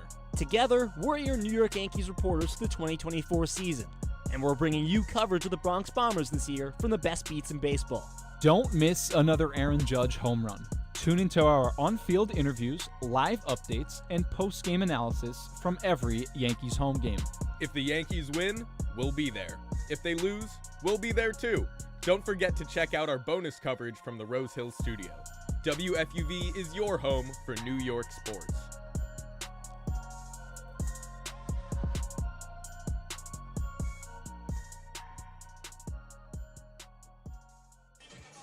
Lou Orlando, Evan Harkin bringing you Fordham Football on 90.7 FM, and 90.7 FM will be your home for Fordham Football this season as we carry 11 of the 12 games this season. All 12 can be found on our YouTube page as well. Fordham season opener, a bit of a tough one going up against an excellent FBS opponent. They're trailing 34-10 in the final 9 minutes of this game, but something we touched on a little bit, the second half from CJ Montez, I think gives you a lot of hope for what we could expect once we get to the FCS opponents in this schedule, even some of the tougher ones. And Coach Conlon's put together a pretty tough schedule. You got CAA opponents in Monmouth and Stony Brook. You got an Ivy League champion in Dartmouth. So it's not going to be easy, but this is an FCS team that Fordham should fare well against. Right, and they didn't go into this game expecting to win, but they expected to compete. And that's what we saw in the second half, Lou. They competed throughout the entire second half, no matter what the score says. And that was mostly because of CJ Montez fixing things in that halftime room, seeing that he should take what he can get every time. The starter still out here for Fordham. The give to Patterson, cuts up the middle. Ruled down at the 19-yard line, a gain of 6. Dyson Patterson, the ball carrier for Bowling Green, gets out to about the 19-yard 8:30 and ticking on our final quarter. Bazelak's still out there for Bowling Green. The starter's still out there for Fordham in this 24-point game. Second down and 5, a 3-receiver tight end set. It's Pegues to the left in the backfield. Bazelak looking middle, facing pressure, throws off the back foot. It's brought in. A nice grab by Jamal Johnson out of the backfield that picks up the first down. Ruled down at the 27. Really good blocking there up front for Bowling Green, giving Bazelak the time he's pretty much had all day, except for that little section in the third quarter falling into the fourth where the Rams got pressure. For the Rams, you want to tap back into what you had back then, get Matt Jaworski going, get these guys to the ball. 7:43 to go. Bazelak under center. Smith comes across in motion and sets the pitch left to Stewart. Stewart has a gap, jukes by a tackle, and plenty of space. Past the 50, no one left to get him. 20-10, end zone, touchdown Bowling Green. 3 touchdowns today for Terrion Stewart. And that will be the end cap on a very strong season opener for Bowling Green. 40 points as they lead by 30 right now with 7:30 to play. Terrion Stewart, a very hard guy to bring down. 4.8 yards after contact last season. That's second in the nation, no matter what division or conference you are in the United States of America, and he didn't get touched that time. So it's very hard to take this guy down when you have hands all over him. It's impossible to do anything if he's got free rushing lanes for 70-yard touchdowns. The halfback pitch goes for 73 yards along the near sideline. Terrion Stewart, 14 carries, 163 yards and 3 touchdowns. The extra point good by Cleather. It's a 41-10 game, and Evan, hard to think that just 10 minutes of game time ago, Fordham was in striking distance within 17, hoping to get the ball back, and now it's a 31-point game. That will all but snuff out any slim chance of a comeback, and it certainly ensures a very strong opening day for Terrion Stewart, who up for the Doak Walker watch list, the running back award, and then also the Maxwell and Walter Camp awards, which go to the best overall player in college football. And it will be an uphill battle for Terrion Stewart, who has to compete against all those big stars in the Power 5, but a 160-yard, 3-touchdown game is certainly a way to start the season. I mentioned nobody touched Terrion Stewart on that rush, and that's because he made such a good juke on a really good open field tackler in Andrew Osman. He had 41 tackles as a freshman last season, gets a lot of praise from everyone who plays on this Fordham team and coaches, not even able to touch Terrion Stewart as he's shifting through holes, rushing down the sideline for big touchdowns. I guess if you're looking for a bright side here, Evan, it's that you get another long look at a Fordham offensive drive. I think maybe easier to evaluate the offense here than the defense when you look at all the strong players on the offensive end for Bowling Green. A really tough defensive matchup there for Fordham. For this offense, though, which has trended in the right direction in the second half, I think nice to see them get another drive. Right, and I think we saw what's going to be the key for Fordham, which is a good thing to figure out, and that's when the D-line gets pressure. We're doing well on defense. We have the guys behind them that can fill it up as long as they're making the quarterbacks work. Kick away by Zach Long to the near side. Hatfield Fields right in front of the end zone. Takes it along the near side numbers. Goes out of bounds at his own 15, so good containment there by Bowling Green, and Mason Hatfield won't even try to go against those guys. Yeah, nowhere really for Hatfield to go on the last few returns. Maybe a hole or two. Had some room, had some good returns. Nothing going on there. We'll see if C.J. Montez goes back on the field here, if it'll be Jack Capaldi. Interested to see what unit Fordham sends out. Well, it is C.J. Montez, and appears to be most of the starters. Owen Deutsch is coming at right tackle for Cooper LaFawn. That was an adjustment made earlier in the second half. So still Garrett Cody, Matt Buron, C.J. Montez, Julius Luffridge, Cole Thornton on this 1st and 10 from their own 15. The Rams trail by 31. Quick near side screen for Cody. Catches at the 12, up past the 15-yard line. Takes a hit, spins forward out of bounds. Fordham's going to need their perimeter game all season. It's their MO. They like to get the ball into these fast receivers' hands, especially when teams are playing coverages where they're slacking off them at the line of scrimmage. Good to see them doing the things they're going to need to do well to succeed on offense. And it's a 2-yard reception for Garrett Cody as he's down at the 17-yard line. Clock ticks under 7 minutes here in our final quarter. 2 receivers either side. Luffridge to the left and Montez. Bowling Green will send 3. Play action. Montez looking deep down the field. Throws deep middle for Garrett Cody. Incomplete. Had a step on the deep post. Pass just a little bit too far out in front. Yeah, only 3 rushers there from Bowling Green. Gave CJ a lot of time in the pocket. Good pass blocking by the O-line despite the mismatch 5-on-3. Just unable to get that ball connected to Garrett Cody. The junior receiver Jack Bedden will replace Garrett Cody here for a 3rd and 8 from the 17. 6:46 to go in the 4th quarter. Montez claps. There's no snap, and he'll look to adjust the play. 8 seconds on the play clock. Luffridge stands in front of the line. Empty backfield. Montez, time in the pocket. Now scrambles right up the middle. Takes a defender shoulder to shoulder. Runs past the 20-yard line. Ends up a couple yards short of the first.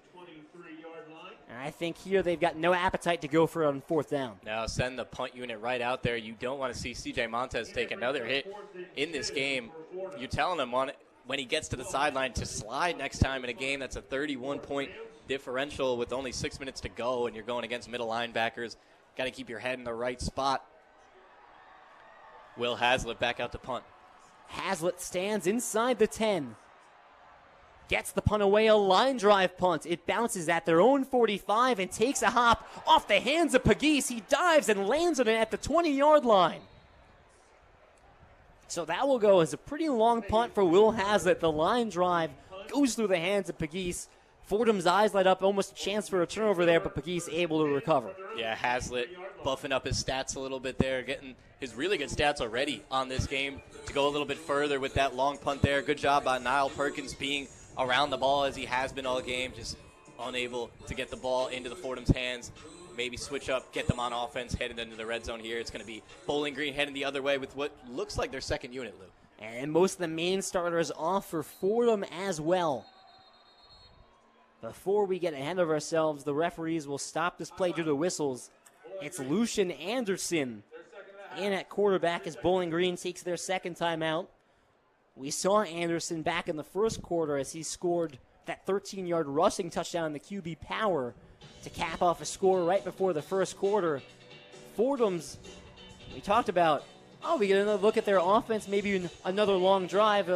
It lasts all of a minute and 28 seconds. Bowling Green has the offense, has the ball right back, and now it seems that both sides are content to sit their veterans, their main stars, and play some of their second stringers, third stringers. And if you're Fordham or Bowling Green here, you're still focused. You want to see which one of these young guys can succeed. You know, it's a big moment for them, although it's not a big moment for this game. A lot of guys, kind of like a preseason game in the NFL, getting a chance to show what they can do in live action, who usually don't get the shot. Lucian Anderson in the gun as the second stringers come out for both sides. 1st and 10 from the 23. Give up the middle, trying to spin forward. Won't get more than a few. That's Chris Edmonds with the carry. Player timeout. Player timeout. Gives us a little bit more time. So you look at some of the guys for Fordham defensively. I think some youngsters that we probably need to focus on, namely Terrence Jones the second, a freshman cornerback coming in that Niall Perkins raved to us about. When we asked about, hey, who are some of the guys that we're not talking about, not thinking about yet?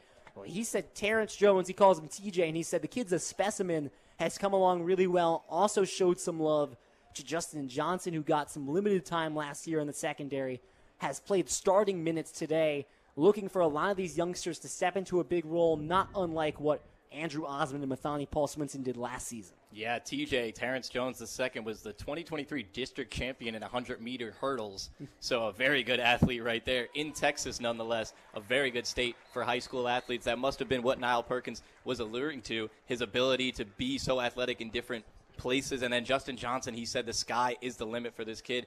He's got some work to do. He's a young freshman, but he's got very good intangibles that he will develop into being a better player later on. Michael Thorne was the injured player. He walks off the field under his own power, albeit with a limp. So Anderson will pick things up here in the gun for 2nd and 7, 5:39 and ticking. Play action, keeper, left side for Anderson, looking for the outside edge. He's got it. Past the 40-yard line, knocked out of bounds at the 41, but enough for the first. You had to expect the QB power coming from Anderson. Seems to be their running quarterback, the guy they put in if they want him to be a runner. And then on the Fordham side, TJ, Terrence Jones, not a great job containing there in the corner spot, kind of getting eaten up by his block, letting the sideline be taken by Bowling Green. Also seeing some snaps for the freshman Jalen Dawson, looking to work into this linebacker rotation. This give up the B gap, charging forward as he picks up 9 yards. A really strong run by Markel Porter, the freshman running back from Dallas, Texas. Would have been easy to confuse him for Terrion Stewart or Jason Patterson right there, just flying through that hole, making tacklers bounce off of him. Bowling Green brought in a stable of freshman running backs this season. They've got 3 or 4 to play with. and they give Porter some run here. This is his collegiate debut. They call it a gain of 8 on the first carry. Give right to him once again, eyeing that outside edge. Shakes one tackle, shakes another. Finally brought down. Maybe just shy of the first down, but we've got a flag. That looks like it's going to be a hold. Tristan Wright ends up on his backside with an O-lineman on top of him. Flag almost hits both of those guys. That should be the hold. That'll be a holding against Blaine Cleaver, the junior tight end. The holding takes away what was a negligible gain anyway for Markel Porter. They're back 2nd and 12 with 4:23 to play. Our final frame. Anderson in the gun. 3 receiver tight end set. The give to Edmonds up the middle. Lowers the shoulder, drives right into the linebacker group. And picks up 3. Good push there from this second O-line unit for the Falcons. Now sitting all their big-name starters. They'll move into the second-string guys, following in the footsteps of the guys who just came off the field and making a big push up front. 3rd down and 7. 3:45 to play. The Rams trail by 31. The second stringer's in right now. Anderson, empty backfield, throws left for Jamal Johnson, makes the catch. Immediately tackled by Mathani Paul Swinson at the 35, and that'll be shy of the first. Paul Swinson, another guy Niall Perkins gave credit to. It almost felt like he probably didn't have to because we watched him last season as a freshman. 34 tackles, an interception, and 3 pass breakups for the now sophomore from Baltimore, Maryland, with a big hit there. I think most impressively, Mathani Paul Swinson ended up being the starting free safety for the Rams last year as a true freshman. That was initially a spot held by D. Rice Williams, who was a very good defensive back in his own right. And Mathani Paul Swinson, just 2 games into the season, took over that role and ran with it. Yeah, Paul Swinson shows very good instincts when he's out there playing the safety position. Henderson's punt clears. Cole Thornton will let it go. It takes a high bounce inside the 5. And that's where it will be downed. A diving lunge by the special teams unit, Jalen Tillman, throwing his entire body at the ball. And Fordham trapped inside the 10. Yeah, you want to see the little things be done well still if you're the Fordham Rams. Even though this game's over, Cole Thornton seemed a little visibly upset that he let that ball drop at the 5. That's one in the special teams room you're going to get harped at for if you are this team's punt returner. Well, Fordham will at least not go to their backup quarterback. They're going to let C.J. Montes take snaps out here. The sophomores, K.J. Reed, Ricky Gonzalez on the far side, Garrett Cody, their starting receiver, on the near side. Ricky Parks stands to the left of C.J. Montez. 1st and 10 from the 5. Play action, looking deep, throws middle. Garrett Cody on a deep slant route and makes the grab past the first down ahead of the 20-yard line. That might be the reason they're leaving C.J. Montez in. They want to build this connection in-game between him, especially Garrett Cody, but these other receivers, get their timing going, get them set up for when they play more beatable opponents in the FCS. 6th reception of the game for Garrett Cody. Takes them out from inside their own 10, 1st and 10 from the 23. This the give to Parks. Takes a little hop and runs right up the middle. Swallowed up quickly by that defense. Using all of his might just to pick up a couple. And a couple was really all that was there. This Fordham still has their first-team offensive line out there on the field, still unable to get it done. Seems to be the second defensive unit for the Falcons in terms of their D-line. We've got the 2-minute timeout as we reach 2 minutes left to go in our final quarter. The Rams trailing 41-10 as they look to cap off one final drive to take away some positives from this game. You're listening to Fordham Football on WFUV Sports.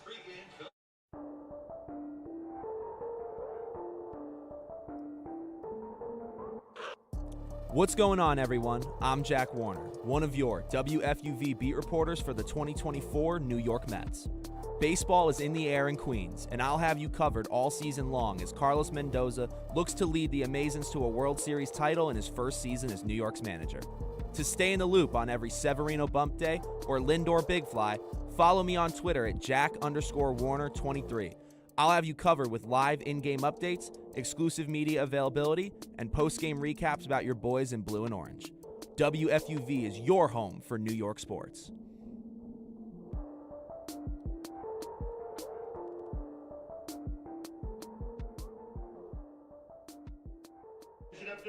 Lou Orlando, Evan Harkin taking it through the final 2 minutes of this 2024 Fordham football season opener. They trail by 31, and it seemed as if the game plan was let Montez come in, get them out from inside their own 5, work it up to the 2-minute timeout, and then let the backups come in as it looks as if Jack Capaldi will take over the reins in the final 2 minutes. Yeah, Capaldi grabbing his helmet from the sideline. He's now over there throwing a ball back and forth with Pat Montgomery, one of the backup tight ends. Might see him out there as well for Jack Capaldi, a 6'3 junior, 210, Malvern, Pennsylvania. We saw a lot of him in the scrimmages, me and Lou. He struggled in the first scrimmage, but then when C.J. Montez left that scrimmage with a little bit of an injury, had to hobble off, Capaldi came in and led multiple touchdown drives. That's exactly what you want to see from a backup quarterback, the ability to come in and keep the offense on pace when the starter goes down. Well, Capaldi has never thrown an incompletion in his collegiate career. He's 1 for 1 with 32 yards as he entered during the Stonehill game. Ended up losing a fumble during that drive as well, but Jack Capaldi, let's not forget when C.J. Montez first transferred over here from New Mexico State, or from New Mexico rather, it was not a guarantee that he was going to be the starting quarterback. It was a QB battle between him and Jack Capaldi, and Capaldi shined in the spring game and all throughout camp. The starting job was given to Montez, but Capaldi, a very capable backup in this system. Excited to see what he can do here against a very good defense, no matter which unit's on the field for the Falcons. 2nd and 5 from the 28 as Jack Capaldi will take his first snaps of the 2024 season. He's got Jack Kaiser to his right, another standout during camp. Capaldi claps to the snap, gives to Kaiser, jukes right, ends up gaining a couple before he's driven back. Jack Kaiser probably behind Luffridge and Parks in this running back depth chart, but Jack Kaiser, a guy that can certainly come in and provide a spill. Yeah, a guy that they used a lot around the goal line last year, especially when Luffridge was tired with no Parks, a bruiser out there in the backfield. 3rd and 1 after the 4-yard gain from Kaiser. The screen pass from Capaldi, incomplete, throws it behind Jack Benton. That leaves it at 4th and 1. Fordham really just inches away from a first down right here. And it does look as if they'll keep the offense out there with 1:30. Would have picked up the first down there had Capaldi connected on that open screen route. 4th and 1 from the 32. Capaldi the snap. Give to Kaiser right up the middle. Picks up the first with a run that takes him up to the 35. Jack Kaiser is absolutely a back that can get you a first down if you're in a 3rd and 1, 4th and 1 situation. A guy that falls forward most of the time, 26 carries, 73 yards, 1 touchdown last season, was used a lot because of Ricky Parks being down and is hoping to get some more burn, show what he can do out here. And the junior, 6 foot, 215 pounds. He's got some muscle on him. The 1st and 10 snap, again the give to Capaldi, some spacer. Again, give to Kaiser, that space on the B gap. Picks up another 5-yard gain. Clock ticks under a minute here. Fordham, interestingly, keeping their first offensive line unit in. Seems that their receivers are now going down the depth chart, quarterback, running back. But we're seeing that entire starting offensive line, including tight end Jeff Ciccio out there. So keeping the primary guys out there up front. 35 seconds and ticking. Just a couple more plays left from this game. Capaldi, play action, steps up, throws middle, caught by Jack Benton. No defender ahead of him. He's going to go all the way into the end zone. Touchdown, Fordham. The first career touchdown for Jack Capaldi. And the first receiving touchdown for Jack Benton. That's really cool to see. These guys that aren't usually getting a lot of burn. Jack Benton, that's going to be his first plays of this year. He's not going to see a lot of other plays this year with really talented older receivers ahead of him. Able to say he scored a touchdown in an FBS football game against Bowling Green for the rest of his life now. The same with Jack Capaldi. Wide open on a deep post route, and that's a 60-yard pass and catch. Capaldi's first touchdown, Benton's first touchdown. The Rams get a score at the close here. Bennett Henderson's kick is through the uprights. A strong debut for Bennett Henderson. Connects on his first field goal, 2 for 2 on PATs. It could always be worse, Lou. It would be a much worse day if your freshman you put all the faith in hadn't had a good one, and that being Henderson playing very well now. Bennett Henderson, again, there's going to be a lot riding on his shoulders, believe it or not, as a freshman taking the main kicking duties over. We saw last season how crucial kicking can be, whether you think about Peskin's big kick at the end of halftime against Buffalo, a kick late to tie it, the game winner against Lehigh, and if you want to go to the other side, a missed extra point against Holy Cross that perhaps influenced a 2-point loss as they come up short in the 2-point conversion because they needed to go for 2 because of the missed kick. This is obviously a low leverage situation mostly for Bennett Henderson, but good to see him get off to a strong start. Yeah, giving the kickers some love, which they deserve. These guys are scorers. They're not just kickers. Brandon Peskin is a leader in scoring in Fordham football history, actually, so giving some credit where it's due to these guys that get overlooked sometimes. And it will be Bennett Henderson right back out for the kickoff. Just 24 seconds left. But Fordham able to end this game on a positive note. Jack Capaldi and Jack Benton combining for a 60-yard touchdown pass and catch. Henderson will charge. Toe to leather. Fair catch signaled inside the 5. Takes the ball out to the 25 for Bowling Green. And you have to wonder, still up big, 41-17 lead. If they're even going to run plays here, you think it's victory formation. Yeah, it seems to be victory formation because the ones are out there. You wouldn't expect Connor Bazelak to run a play here. And, yep, it looks like they'll be setting up for it. They deserve it after a really good game played here today, 41 points scored. Bowling Green has their eyes set on competing for the MAC. It's going to be tough. Miami, Ohio, a very excellent team. Toledo as well. The knee of Bazelak goes to the ground, and the rest all a formality. 20 seconds need to tick off the clock. But some hugs, some high fives, some handshakes around the 30-yard line as Fordham's season will open with a loss. They lose to an FBS opponent, Bowling Green, 41-17. Despite the score, there are some positive things, but I think also a lot that Fordham's going to need to work at. A lot of stuff to work on, and the biggest one of those, I think, Lou, is going to be the penalties. It's going to be cleaning up the little things you did wrong here today, staying focused. There can't be offsides. There can't be 10 men on the field during punts. It's going to be these little things that Fordham has struggled with since Joe Conlon's been here and since they've had really talented players. Terrion Stewart had a field day, rushed for over 161 yards, 3 touchdowns, averaged 11.5 yards per carry to open up his senior season. Connor Bazelak converted nearly 70% of his passes with a 100-yard kick return touchdown by Justin Pagis. I think the most frustrating thing for Fordham, as you said, were the little things. The penalties, that punt team set where they only had 10 guys out there instead of 11. Those are the things that I think are going to take off Coach Conlon the most. Right, you saw him walking up and down the sideline, very upset after all of those. He told us earlier, a key to winning this game is playing it cleanly. We are outmatched physically, we're outmatched talently and skill-wise. We need to outsmart them, but also stay focused within our own heads, play our own game. But we saw slivers of that, Lou. There was a spot in that third quarter, a spot at the end going into halftime where they looked like they could really compete with this team, and you want to build off of those good moments you saw from them. CJ Montez ends his 2024 debut 13 for 21, 61.9% completion rate, 159 yards and a touchdown to Cole Thornton. Julius Luffridge, though, is the star, only ran for 2 yards in the second half as he wasn't really part of the game plan. 112 on the day, as well as some big-time receiving gains, 4 receptions, 66 yards. Julius Luffridge was the star of the offense today against a fierce FBS defense. Easily the biggest bright spot. And I think the biggest thing Fordham's going to look at is, okay, let's see how good Julius Luffridge looks on tape against a MAC opponent, a very good one, a team that was ranked 3rd in the preseason poll in Bowling Green, and he was making them look like FCS players, bouncing off of him. So when you get back into that Patriot League and you're playing teams that you match up a little better physically, a little better skill-wise, Julius Luffridge should be having a field day out there.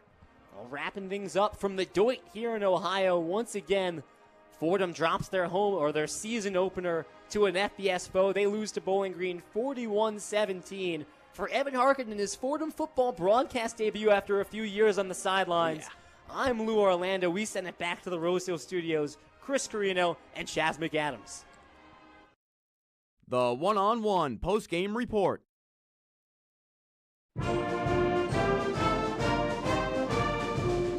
Welcome back, everybody, into the Bronx, the Rose Hill studio here on the campus of Fordham University. Fordham Rams, in their debut on the football season, lose 41-17 on the road to Bowling Green. The Falcons dominated in this first half. Fordham seemingly made it more competitive in that second half, but whether it was time or the other team across from them, just not enough to really get any sort of result today, Chaz. Yeah, definitely. Joined by Chaz Mcadams as well. I'm Chris Carrino. Appreciate the intro.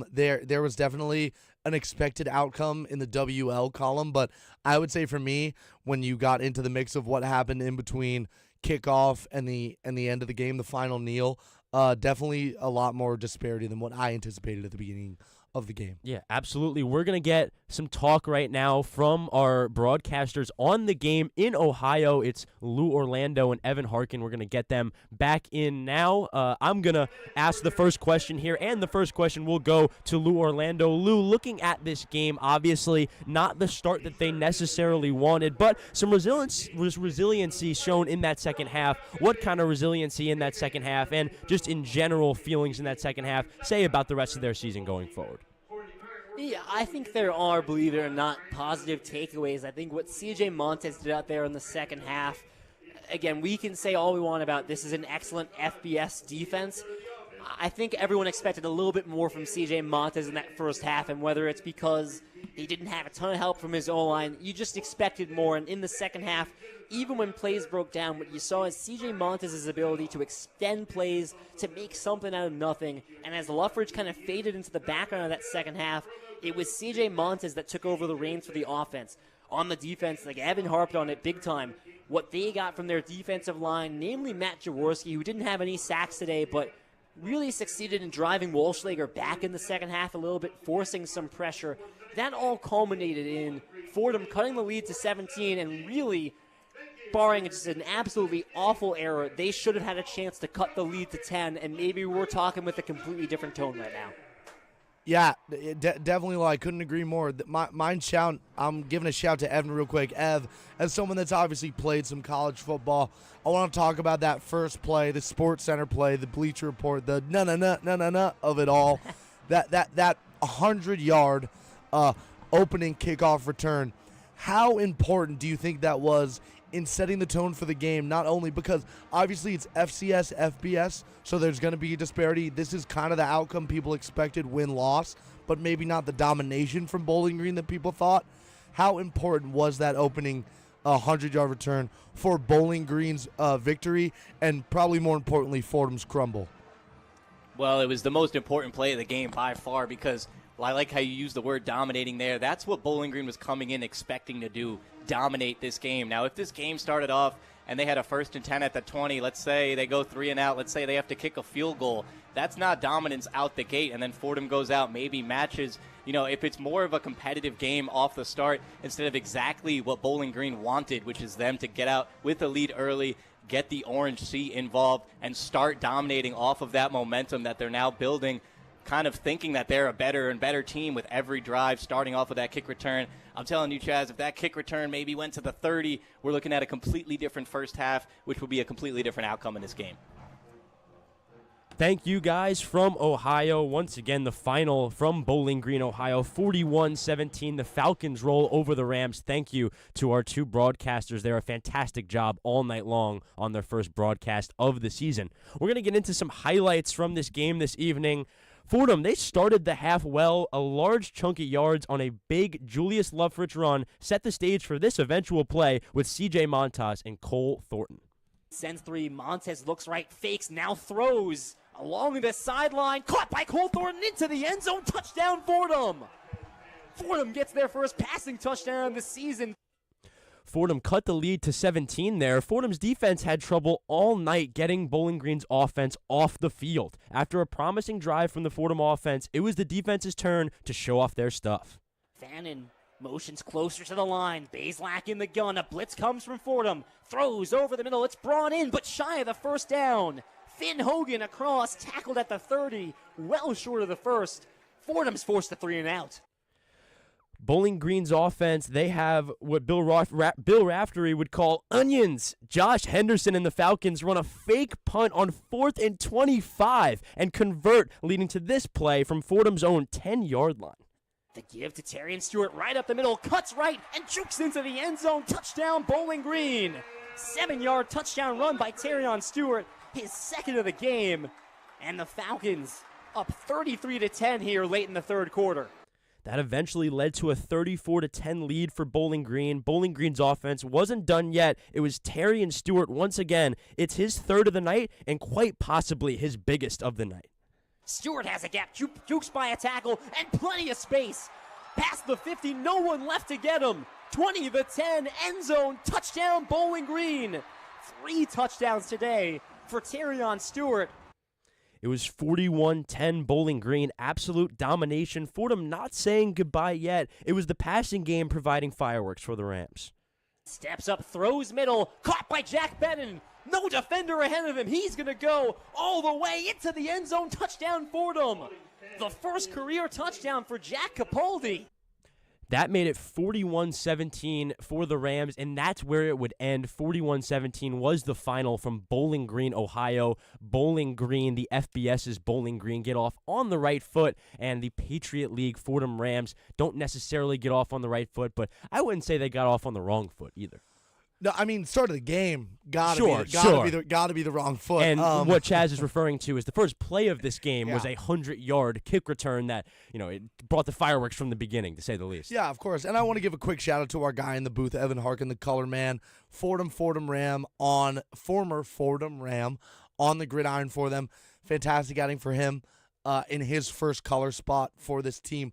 But yeah, definitely that second half was way more exciting since the last time me and you got to talk on air. And I think that it's a very strong showing for FCS, for Patriot League, for the opponents that Fordham is supposed to face, not for Bowling Green. You know what I mean? Because I keep saying this. Expected Bowling Green to win. Don't know if I expected them to win like this. That second half is kind of how I expected more of the game to go. Again, that first gut punch that they got via that 100-yard return.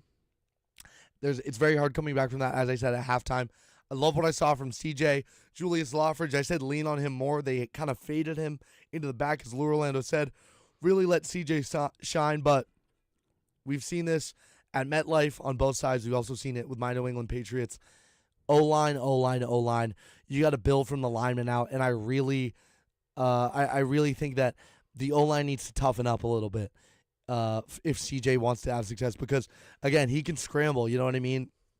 At the end of the day, one of the best scramblers, if not the best scrambler in the Patriot League, but if he doesn't have a good O-line protecting him, giving him that space to be creative in the pocket, he's not going to be able to finish a drop back. And it felt, as you just said the last time we talked, maybe the outright victory out the window, but it felt really, especially with competition like Bowling Green across from them, that a moral victory was still in play for sure, and it feels like a moral victory may have been accomplished here in the second half, especially looking forward to maybe lesser competition in conference play. Yeah, definitely. I mean, I think that there are no moral victories versus Bowling Green unless you're like the Citadel or like the Barnstable County Redhawks, like my high school football team. Okay. But like that would be impressive. Exactly. That win would be impressive. Yeah, exactly. They're like, it's not trying to discount Bowling Green, but they're not an FBS team that is unbeatable for via the FCS, because it is football at the end of the day, and sometimes like those top teams that like they get the top recruits every year and like continue to have that machine going through them. Bowling Green isn't one of those teams. You know what I mean? So you can have a breakout star, a freshman that you developed and is now a star senior edge rusher like we saw in Jaws. I really think that Fordham should feel better than they did in the first half, but this is still a game that you should have had more in control of than you did. Yeah, and I think maybe expectations aren't necessarily where they should be after such a crazy upset win last year. Maybe Fordham Ram fans. Yeah, I could be falling for that logical fallacy, being like, "Well, we beat Buffalo and they're better than Bowling Green." Blah, blah, blah, blah. Right. It's like, Chaz, like, shut up. Right. But I still think that there should that I wish the second half play is what we saw in the first half. Shoulda, woulda, coulda. But some strong stuff out of Loffridge, out of Montez. I liked, again, I saw a lot of more diversification from Garrett Cody. Being able to see Fordham have any air game is fantastic. And the game in a vacuum is not a high note to start the season, but if you watch the game, if you were along with us for the broadcast, you should feel way better than you did at the beginning of the game. And in seeing that second half, looking at the rest of their schedule next week, Central Connecticut, then Stony Brook, then Dartmouth, what did that second half tell us about maybe the success the rest of the season that for this team? Sorry to cut you off, but that next three could go 3-0. And what you said in relation to preseason poll, they were one of only 3 teams to receive first place votes in the conference. That expectation and that promise probably is still there, even with a game like this that maybe from afar isn't very great. I mean, yeah, I'm telling you that. I think Harkin put it perfectly. I mean, it's so hard to come back from that 100 point. I know I keep like the horse is dead. Like right. I can stop beating it, but it is such a miraculous play in football. Like there's a reason Bowling Green got a shout out on SportsCenter, and it's not because like the Falcons were playing great football. It's because of a miraculous play like that. So Fordham, if I'm addressing the Fordham Rams in the locker room, it's like don't be patting yourselves on the back, but also like don't be shooting yourselves in the foot. You know, you did fine. I would say a net 0 outcome. Treat week 2 like week 1. That was it. Fantastic knowledge from you there, Chaz. This team will look to bounce back in their next game on the road. That one's against the Blue Devils of Central Connecticut. Fordham Rams prove to fall short tonight on the road in Ohio against Bowling Green. They lose 41-17. I really want to thank Chaz Mcadams, my partner. I want to thank Kurt in the back, Tucker in the back, along with just our fantastic Will Talent. Bobby Chaffardini has his hand up, so I feel the need to say his name and thank him as well. I'm Chris Carrino. I want to thank everyone for listening. Another second thank you to Chaz Mcadams. He's been so fantastic. Thank you to everyone. This is a production of WFUV Sports. Have a great night, everybody.